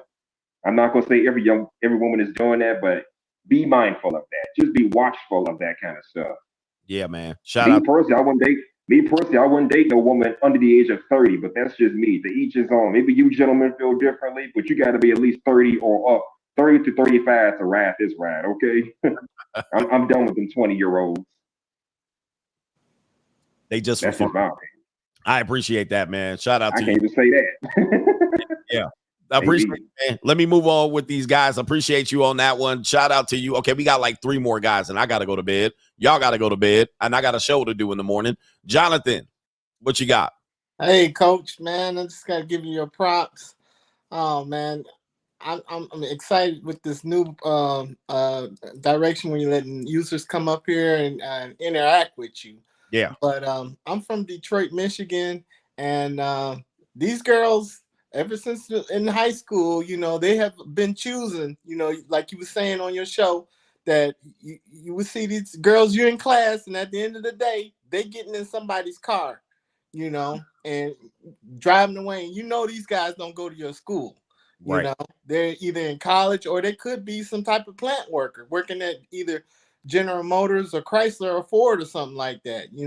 Yeah. I seen it in high school and then in college, but as an older guy now, where I have a little bit more of a financial advantage than I did 25 years ago. I don't have to I'm not saying go after somebody that's just coming out of high school or something like that, Right. but I'm 48. I feel comfortable with somebody that's like maybe 23 on and up, but I would at least want somebody to be able to take out to a bar or something like that and drink. Okay. I've been there before. Yeah. Some of these girls, man, and then like you said, you get with these wrong you get with the wrong young girl, man. They'll be going through your stuff, setting you up. So, yeah. Yep. Definitely in Detroit. Yeah, I'm out here in LA, man. It's the same you in thing. LA, same thing. Yep. So it's crazy, but I just want to give you props. I enjoy your show. I enjoy your profile. I've been listening to you thanks to my brother since 2018. Oh yeah, there you go, brother. Shout out to you, man. I am free agent for life. Thanks Shout to out to you. Thank you, man. I appreciate you, man. Shout out to you. And we got Chaotic Truth, and I'm gonna bring somebody up that y'all gonna love. All right, and we're gonna have to give him some time to breathe here. We're gonna end the show with that guy, but we got some other brothers. Look, Steve the Dean motherfucking Williams. Okay, so Steve the Dean, I'm gonna drop it back. You got some feedback on your mic. All right. Okay. All right. It's good. It's good. So hang in there. Let me get these other brothers here. We'll end it with you. All right. So Steve the Dean Williams is here. I know y'all gonna love this. All right. So Chaotic Truth, go ahead. I can't hear your mic, man. Let me see. Nah, that's Okay. You know, I saw that you were live, and I saw that you dropped the StreamYard link. I never seen that before over here. Yeah, this is But new. shout out. Go ahead. I'm sorry. We new here, man. This is new. I'm trying something out. Yeah, I mean the title was good. You know, like the gentleman who came before me that was on the panel. He mentioned college. I noticed that in college too, man. You know, being a freshman and sophomore, all of our freshmen and sophomore colleagues, you know, you will see the older dudes riding up, you know, with the nice S classes, you know, the nice, you know, BMWs as well, other vehicles that we didn't have at the time. And I think it's just the natural order of things, man. And yeah, you are right, man. And he is right too. You got to watch out for a particular type of young female, of course, man. You know, obviously as older men, you know, properly vet. But no, it's just the natural order of things, man. Younger females should date up, man, you know, or if you are a man their age, you gotta get your game up, man. It's just common sense, man. But hey, man, thanks for dropping the StreamYard link. Look, so and just Yeah. to ask you, because one brother said he wasn't complaining about it, but I kind of brought it up. He said, well, if you're a younger guy and you ain't gamed up or moneyed up, or what happens? What happens to you? Get out of luck? No, well, you just gotta work on yourself, man. You know, you gotta. I mean, I hate to say this, man, but you kind of have to be a MGTOW, man, and work hard until you get to that level, man. I mean, it's just common sense, man. Even the African brother said that. They were like, Yeah. hey, this. Yeah, to be honest with you, man, Hey. isolate yourself, man. Don't go around and just work on your. I mean, it may take 15, 20 years sometimes, man, but yeah. It may. I mean, Yeah. but a lot of guys don't want to hear that. It's an unfortunate truth, man, but it's a lot of sacrifices you're gonna have to make, man, to get to that level, man. But yeah, man, thanks for dropping the StreamYard link, Absolutely, man. man. Shout out to you, man. Okay, Gift the Gab. What you got, brother? Glad to be on the show, young man. Yes, indeed. We got you. Yeah. Oh, I'm the young man. All right. Here we go, brother. We got it. And actually, me and I hadn't interacted with Steve the Dean in about 3-4 years. It's been a minute. There he is. Yeah. But as far as your topic, I do agree that it is okay for a younger woman to date an older man. And I would say at the age of 18. And truthfully, you can't cross the laws of nature. You can't stop who chooses you. So if you work on being the best version of yourself, you can actually show proof that you can take care of her. And you got to understand that she has to deal with you on a level of respect, because if she only respects you for the money, then you don't need her around anyway. Unless you just plan on having fun with her and being and disposing of it, then that's it. What about that? What if you just running through 18-year-olds? Is that what we want? It that would depend on their mindset, because you have some 18-year-olds that have had toxic mothers, and you've had some 18-year-olds who had a dad. So that would all depends on how much you size this woman up. Okay. Because that's what people are going to say. You just running through them, discarding them, creating them a problem that later other men are going to complain about. Well, that's a complaint that they'll have on their own. Oh my goodness. He said it's your issue. So a lot of people, I think it's fair, because male competition is like, hey, you know, I can't worry about other men where you place. But if you search through history, that's just a matter of how things have always gone. It's been a matter of competition. Right. But right. And so men are saying the men are going to revolt. They're going to rebel. The incels are going to uprise, and because they're being kept out. And that's fine. Either compete or don't eat. All right. So we don't give a shit about hey, if you out the game, you out the game. That's what I'm saying. Simple as that. Wow. Okay. Surprised how many women just don't respect a man regardless of how much money he has. Depends on how he carry himself. If he doesn't look in shape, he doesn't look like he doesn't take care of himself or speak well. Yeah. Deal with him regardless of how much money he has to spend.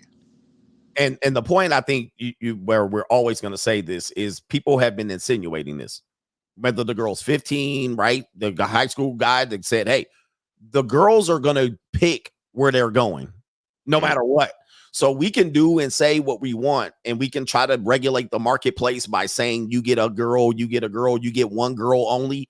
But the women are deciding no matter what, whether they're 18, 19 and need a couple of $100, whether they like older men, whether they're still choosing where they're going. No matter how we try to regulate it, they're still choosing. And scientifically, they start at the age of 12. Yeah. Now we want to stop the conversation at that point, but Yes, I hear what you're saying. Biology is biology. Shout out to you, man. You a smart brother. Thank you. Yeah, man. Shout out to you, Steve the Dean Williams. We got to give you prime time here. All right. Hold up. Get your mic on. Get your mic on. Get your mic on. Let's see if we can get you in. All right. I can't hear you. All right, you can hear me now? I can hear you now. All right. No, I had to mute. Yeah, it's all you, brother. It's all man. Okay. Dog. We did a collab, just so y'all guys know, because people are like, oh my God, they're gonna argue. Me and Steve, we did. Let me tell you, I'm gonna just hype you up, man. Look, so many times I've hung out with you. We hung out at the 21 convention in Orlando. We got lost in Orlando. We got lost in Orlando. Yes, we got lost in Orlando. We hung out 2 or 3 years at the 21 convention. Yes. You picked me up at the airport one year. Came out to Vegas one year. We kicked it. You gave me some marketing experience. You gave me some marketing advice on YouTube. I'm trying to think of all the times that we, talk. We did a collab here on the Ask Coach Greg Adams channel, maybe 3-4 years ago. So we've been knowing each other for a long time. Yes. We don't do much in front of each other, but people would think we'd be.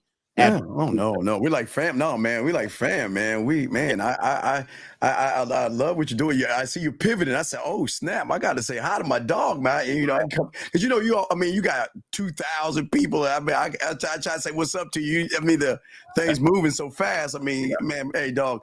I'm so, again, not proud of you, but man, as a one black man from another man, I love what you do. I've always loved what you do. I mean, we talk behind scenes and stuff, man, and you're just doing it, man. You're helping these guys out and you're doing it, man. Yeah, they think we would probably be mad at each other. Man, we kick it, man. We're cool. We hung out at that spot. What was it?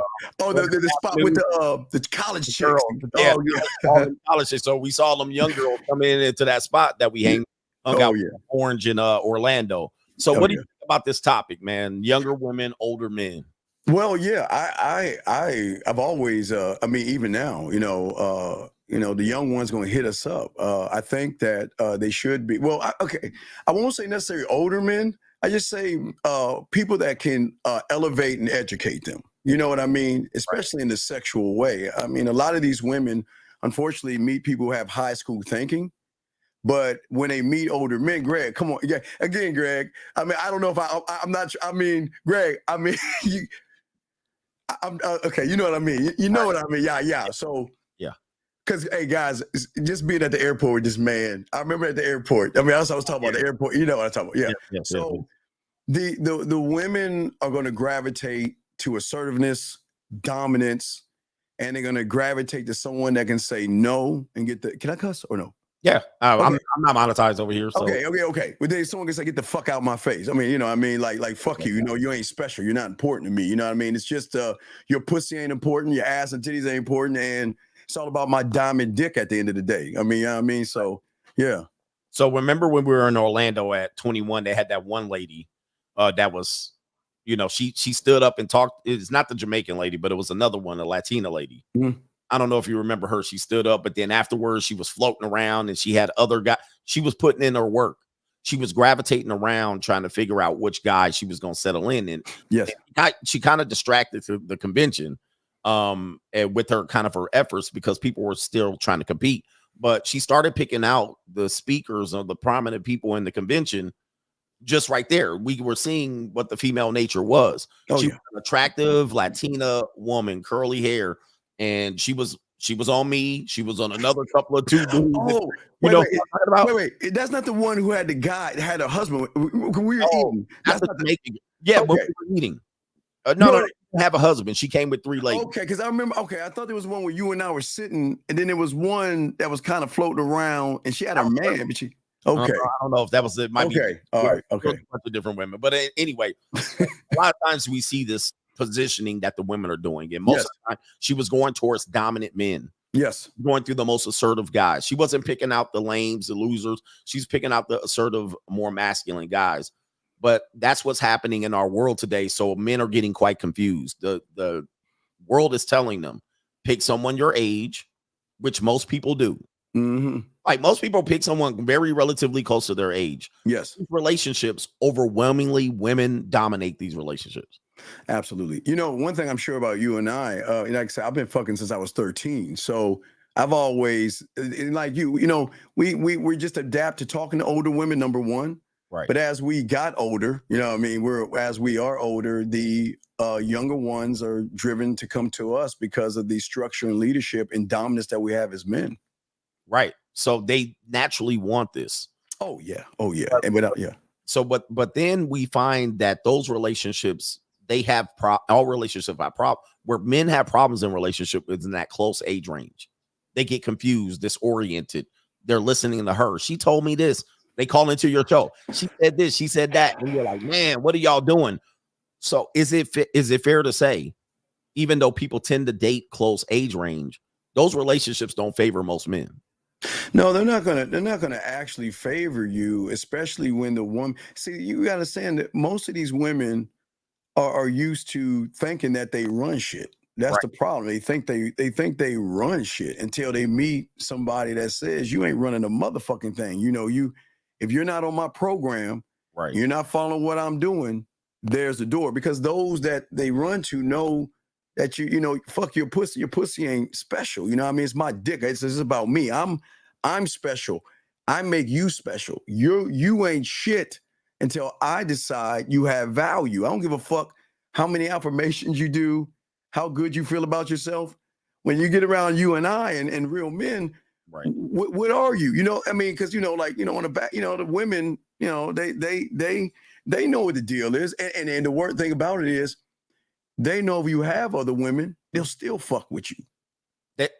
This is what we're finding out. Yeah. This is what men are finding out. They're like, wait a minute, they're not loyal, they're not faithful. They got a sugar daddy, they got you, they got OnlyFans, they got, and men are finding this out. But what you're saying is the women are seeking out certain type of guys close to their age to dominate them. Oh, I'm not going to take your last name.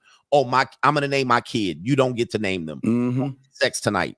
So these women are these close age relationships that people say they're comfortable with. The women are dominating the shit out of these guys because the guys aren't saying no. And these women go, oh, it's an open relationship and I can have male best friends.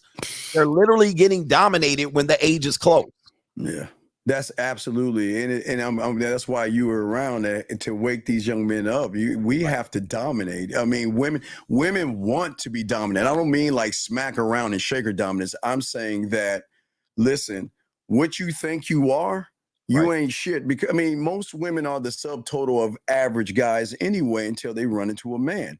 When they run into a man, they can't get it with I mean, they'll try. Don't get it wrong. They will try you and I. They will try to tell us what to do. Tell us that I want to have a guy. The fuck is a guy friend anyway? I don't even know what the fuck that is. But yeah, they'll tell them, you're 23 and the girl's 24 or 22. Yes. Oh, that's my male best friend. Don't worry about him. And then you're supposed to be like, okay, because the guy is not ready. Not only that, she's not ready. Right. Not ready to have a relationship, but she's using the relationship with an inexperienced guy. And he says, well, I guess Steve the Dean, I guess she said she's gonna her male best friend's flying in town and she's gonna go see him for lunch. And oh, she didn't come home last night. What do I do? That's where men are at on these close age relationships. Well, I think a lot, and again, I think a lot of young men right now, they just don't have an interpretation of themselves. That's what you're doing as well. Once they learn themselves and have this standard and draw a line in the sand and say, look, this is what the fuck is going to be. I don't need your pussy as much as you need my dick. Right. And I don't need you as much as you need me. I can replace you with any other bitch out there. Fuck you. You ain't special to me. That's when they tend to do that versus, well, if you're going out with John, well, have fun. And I'll make sure I hold your legs up while he's fucking the shit out of you type. I mean, we don't move that way. But guys, so here's the thing. You said something in your show that I said, I'm gonna steal this. It was you were talking about your lab. Oh yeah. Please, can you describe what you were talking about? Because you were talking about you're big on you, man. Yeah. Oh, you. Yes. Yes. Okay. Tell these brothers this right here. Oh yeah, guys, get your crayons out. Get your note. Take notes on this. So I believe that you men should create a mental cult, not an exterior cult, a mental one internally in your mind. And your mental cult has one job, and that is to serve you. So I have in my cult, I have my scribe who I talk to every day to have my thoughts written down.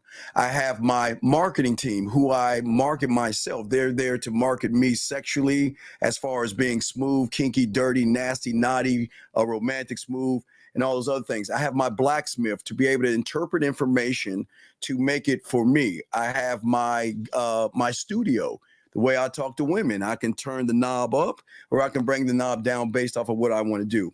I have my culinary school where I add flavors. So when I'm talking to a woman, I'm not just talking to talk. I'm talking to move her somewhere. You're going to move closer to this dick or I'm going to get rid of you. I have my warrior. My warrior is there to protect my name, but also go and conquer.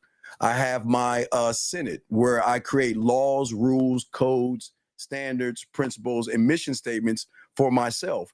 I have my sexual amusement park. So when a woman comes over, I have the lost and found box in front of my, when they walk in to break their ass so they know other women are coming versus the wine above my bed that I pour in their ass when I'm fucking. I have my, let's see, there is my drug lab where I give her either the fentanyl of me, the weed of me, but I give her a drug where I let her ass go, she comes back. I also have my, let's see, I've got the culinary school, the guide. Oh, the guide is the one where I'm going to move her exactly where I want her to go. So all these things that you create mentally for yourself, they have one job, and that is to work for you. They are there to create a world and an environment in which you operate in. And also, last but not least, at your board of directors, which is the most part of the game that I'm talking about with the square. Your board of directors are like a computer. That means that if I create a law, I go through my Senate, I give it to my board of directors.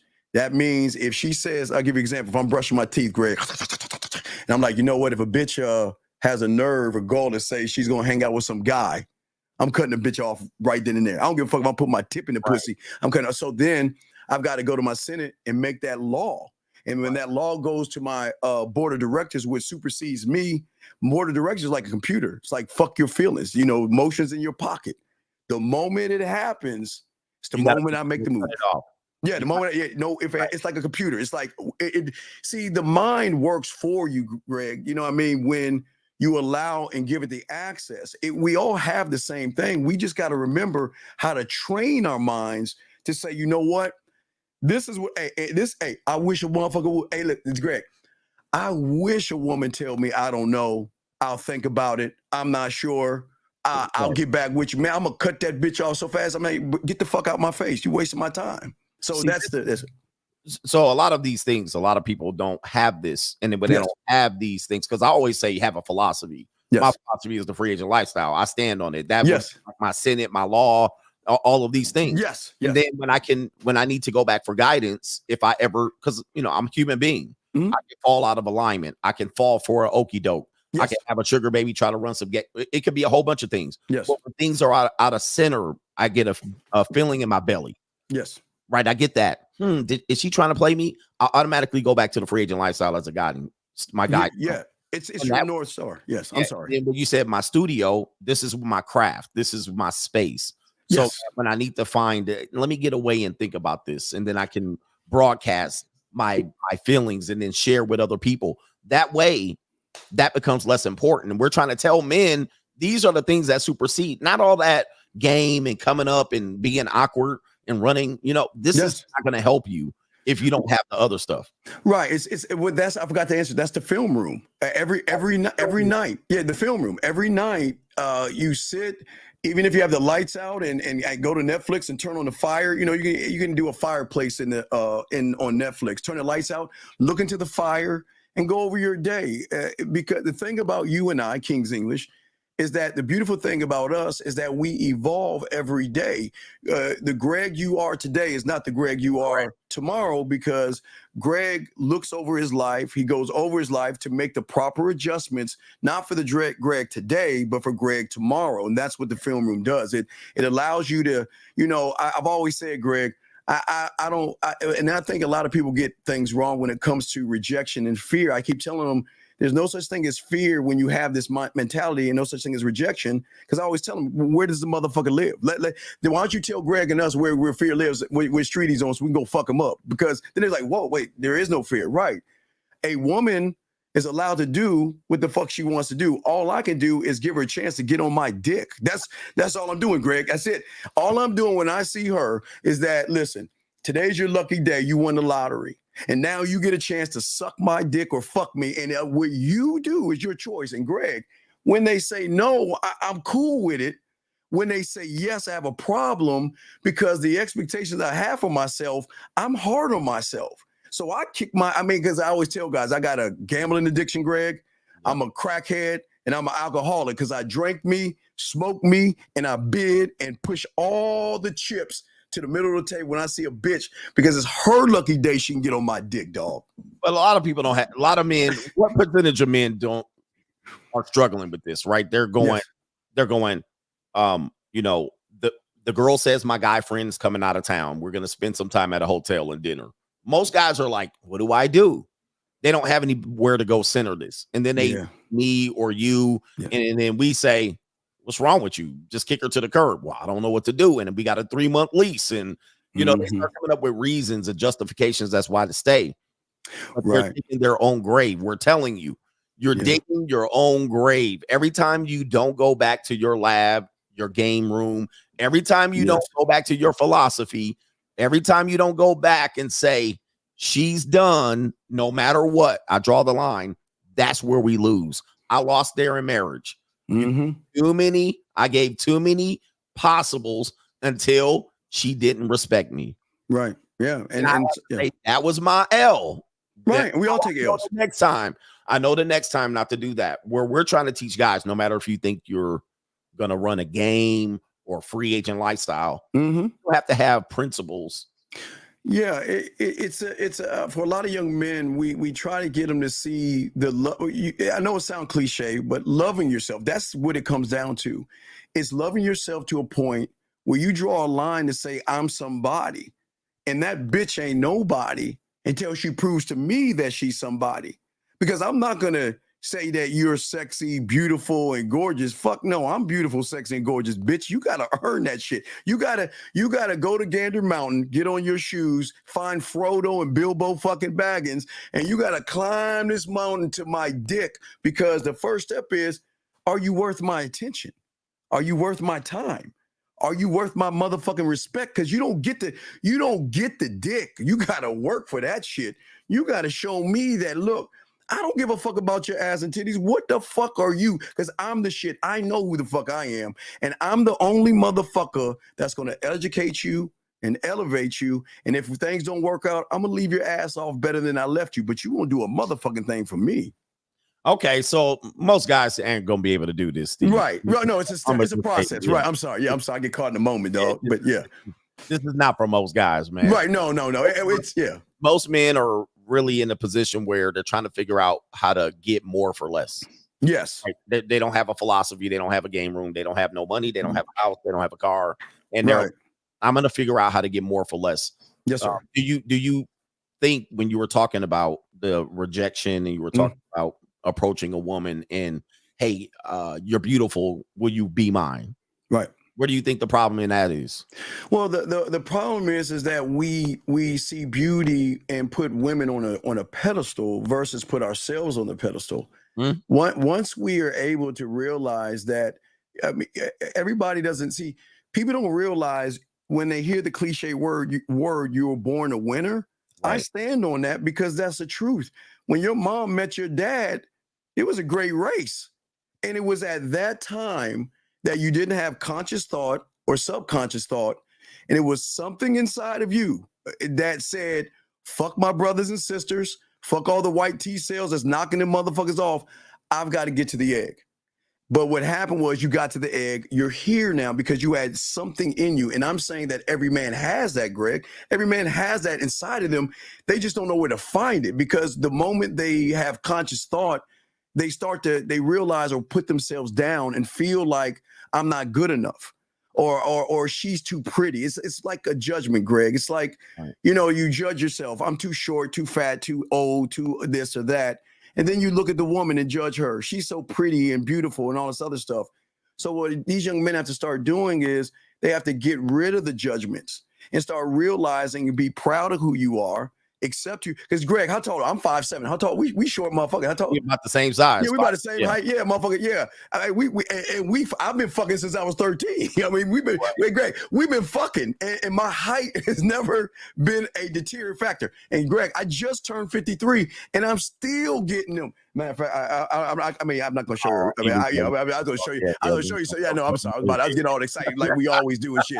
I'm sorry, but yeah, my bad, Greg. I get caught in the moment. But no, yeah, I know. But I'm just saying that I think a lot of young men look at women in a wrong way. They look at them more than they look at themselves. They don't look in the window or in the mirror. I always tell them, look in the mirror and love that man and accept that man, because the only way a woman's going to accept you is that you have to accept yourself first. I agree. So that's what we're telling guys, especially in this conversation with most times older men.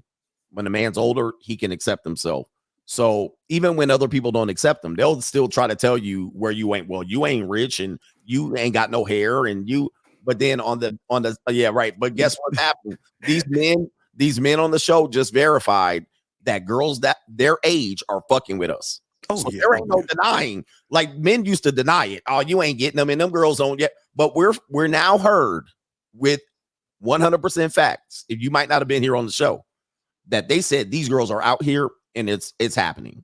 So there's no guy. But what guys will do is when they have less, they'll try to use these qualifiers to measure what they don't have against you, and they'll say, well, you don't have it, or I'm got more stamina, I'm younger, I'm fresher, but at the end of the day, that ain't helping them.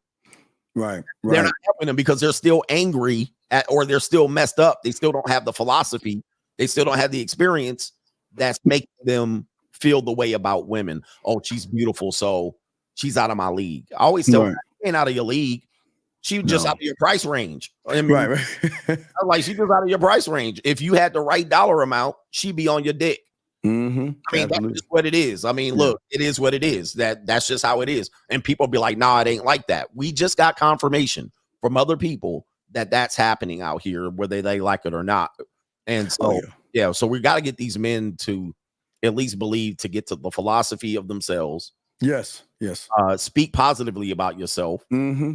You know, people want you to feel bad. You know, they want you to be like, well, I'm short and I'm old and I'm bald. And I'm like, dude, that ain't never mattered in the last 7 years, in the last 10 years. That shit has worked for me more than anything else. And the ones that it doesn't work for, I don't even know. I don't even realize it.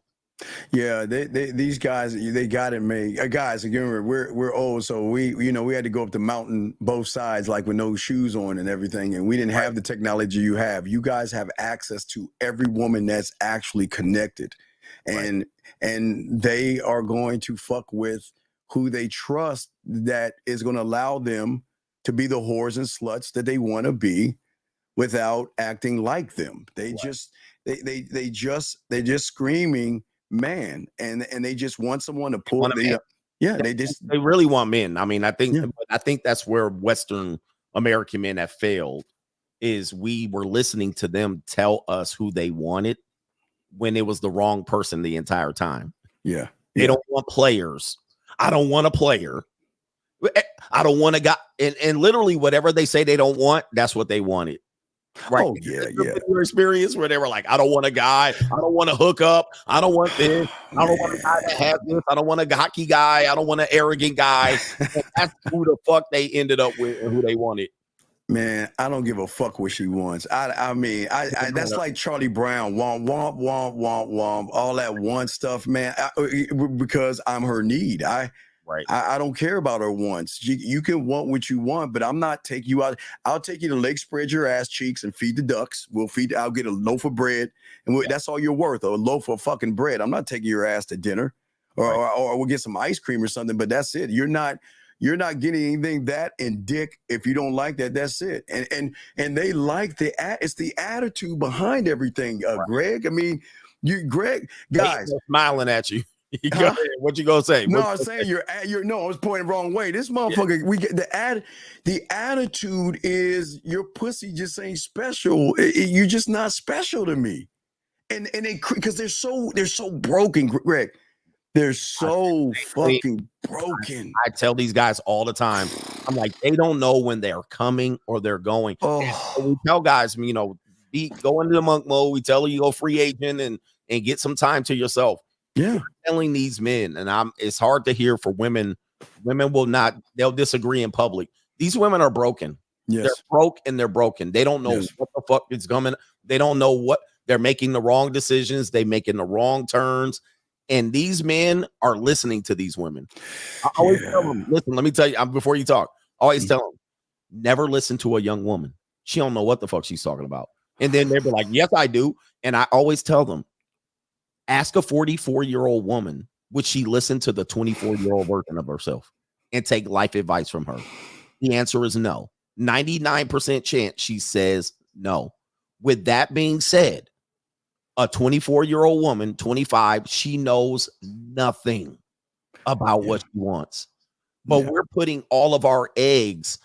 What does she want? What does she want? Most of the time, they don't know shit. They don't know. They don't know until they're 40 and 50. Trust me, I deal with 40 and 50-year-old women. They still trying to find themselves. They don't know. So let's, as men, stop taking what women say so literally. They are trying to figure it out. They're in the first time in history where they don't have a dad and a husband. They're trying to figure out their lives.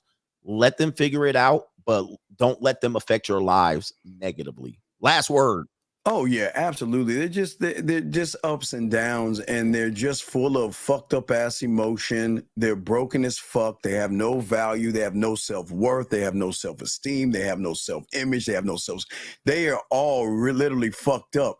But what they do is they pussy probably look like chewed up meat, and they glue and paste it up, and they slap on some makeup, put on a wig, and then they pretend to be more than what they actually are. They go home and cry and feed their cat victuals and drink and then call us up to fuck them. I mean, that's just what they are. That's it. They've been doing that shit for 10, 12, 15, 20, 30 years until they fucking figure out they be so traumatized and hurt.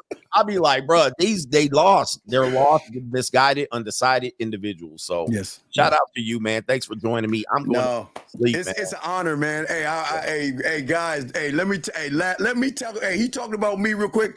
Let me tell you about this motherfucker right here. Oh, here we go. Now, wait. Outside of Orlando, now, guys, I got to shame him real quick so y'all can fuck with.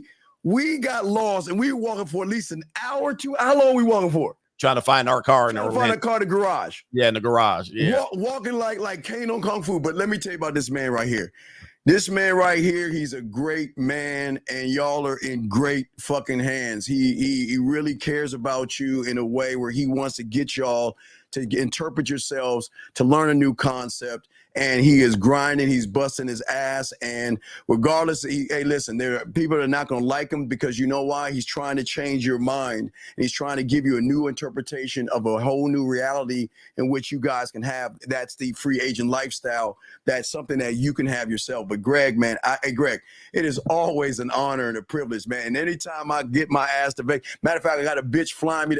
A young one. Matter of fact, speaking of young, I'll be in Vegas in December. I got a young one flying me in. So, you know, when I get down there, dinner on me again. Let me know. Yeah, I got you, dog. I appreciate you so much. And I appreciate you giving me time to chop it up with you, man. Shout out to you, man. And go subscribe to the Man Mindset channel. Thank you very much, Greg. Been here for a long time. All right, peace. And shout out to the coach gang, man. Look, we're going to get out of here. We're going to try to have a morning show tomorrow. All right. Yes, indeed. We out of here. Hit the like button on the way out and subscribe to this channel, if you will. Peace.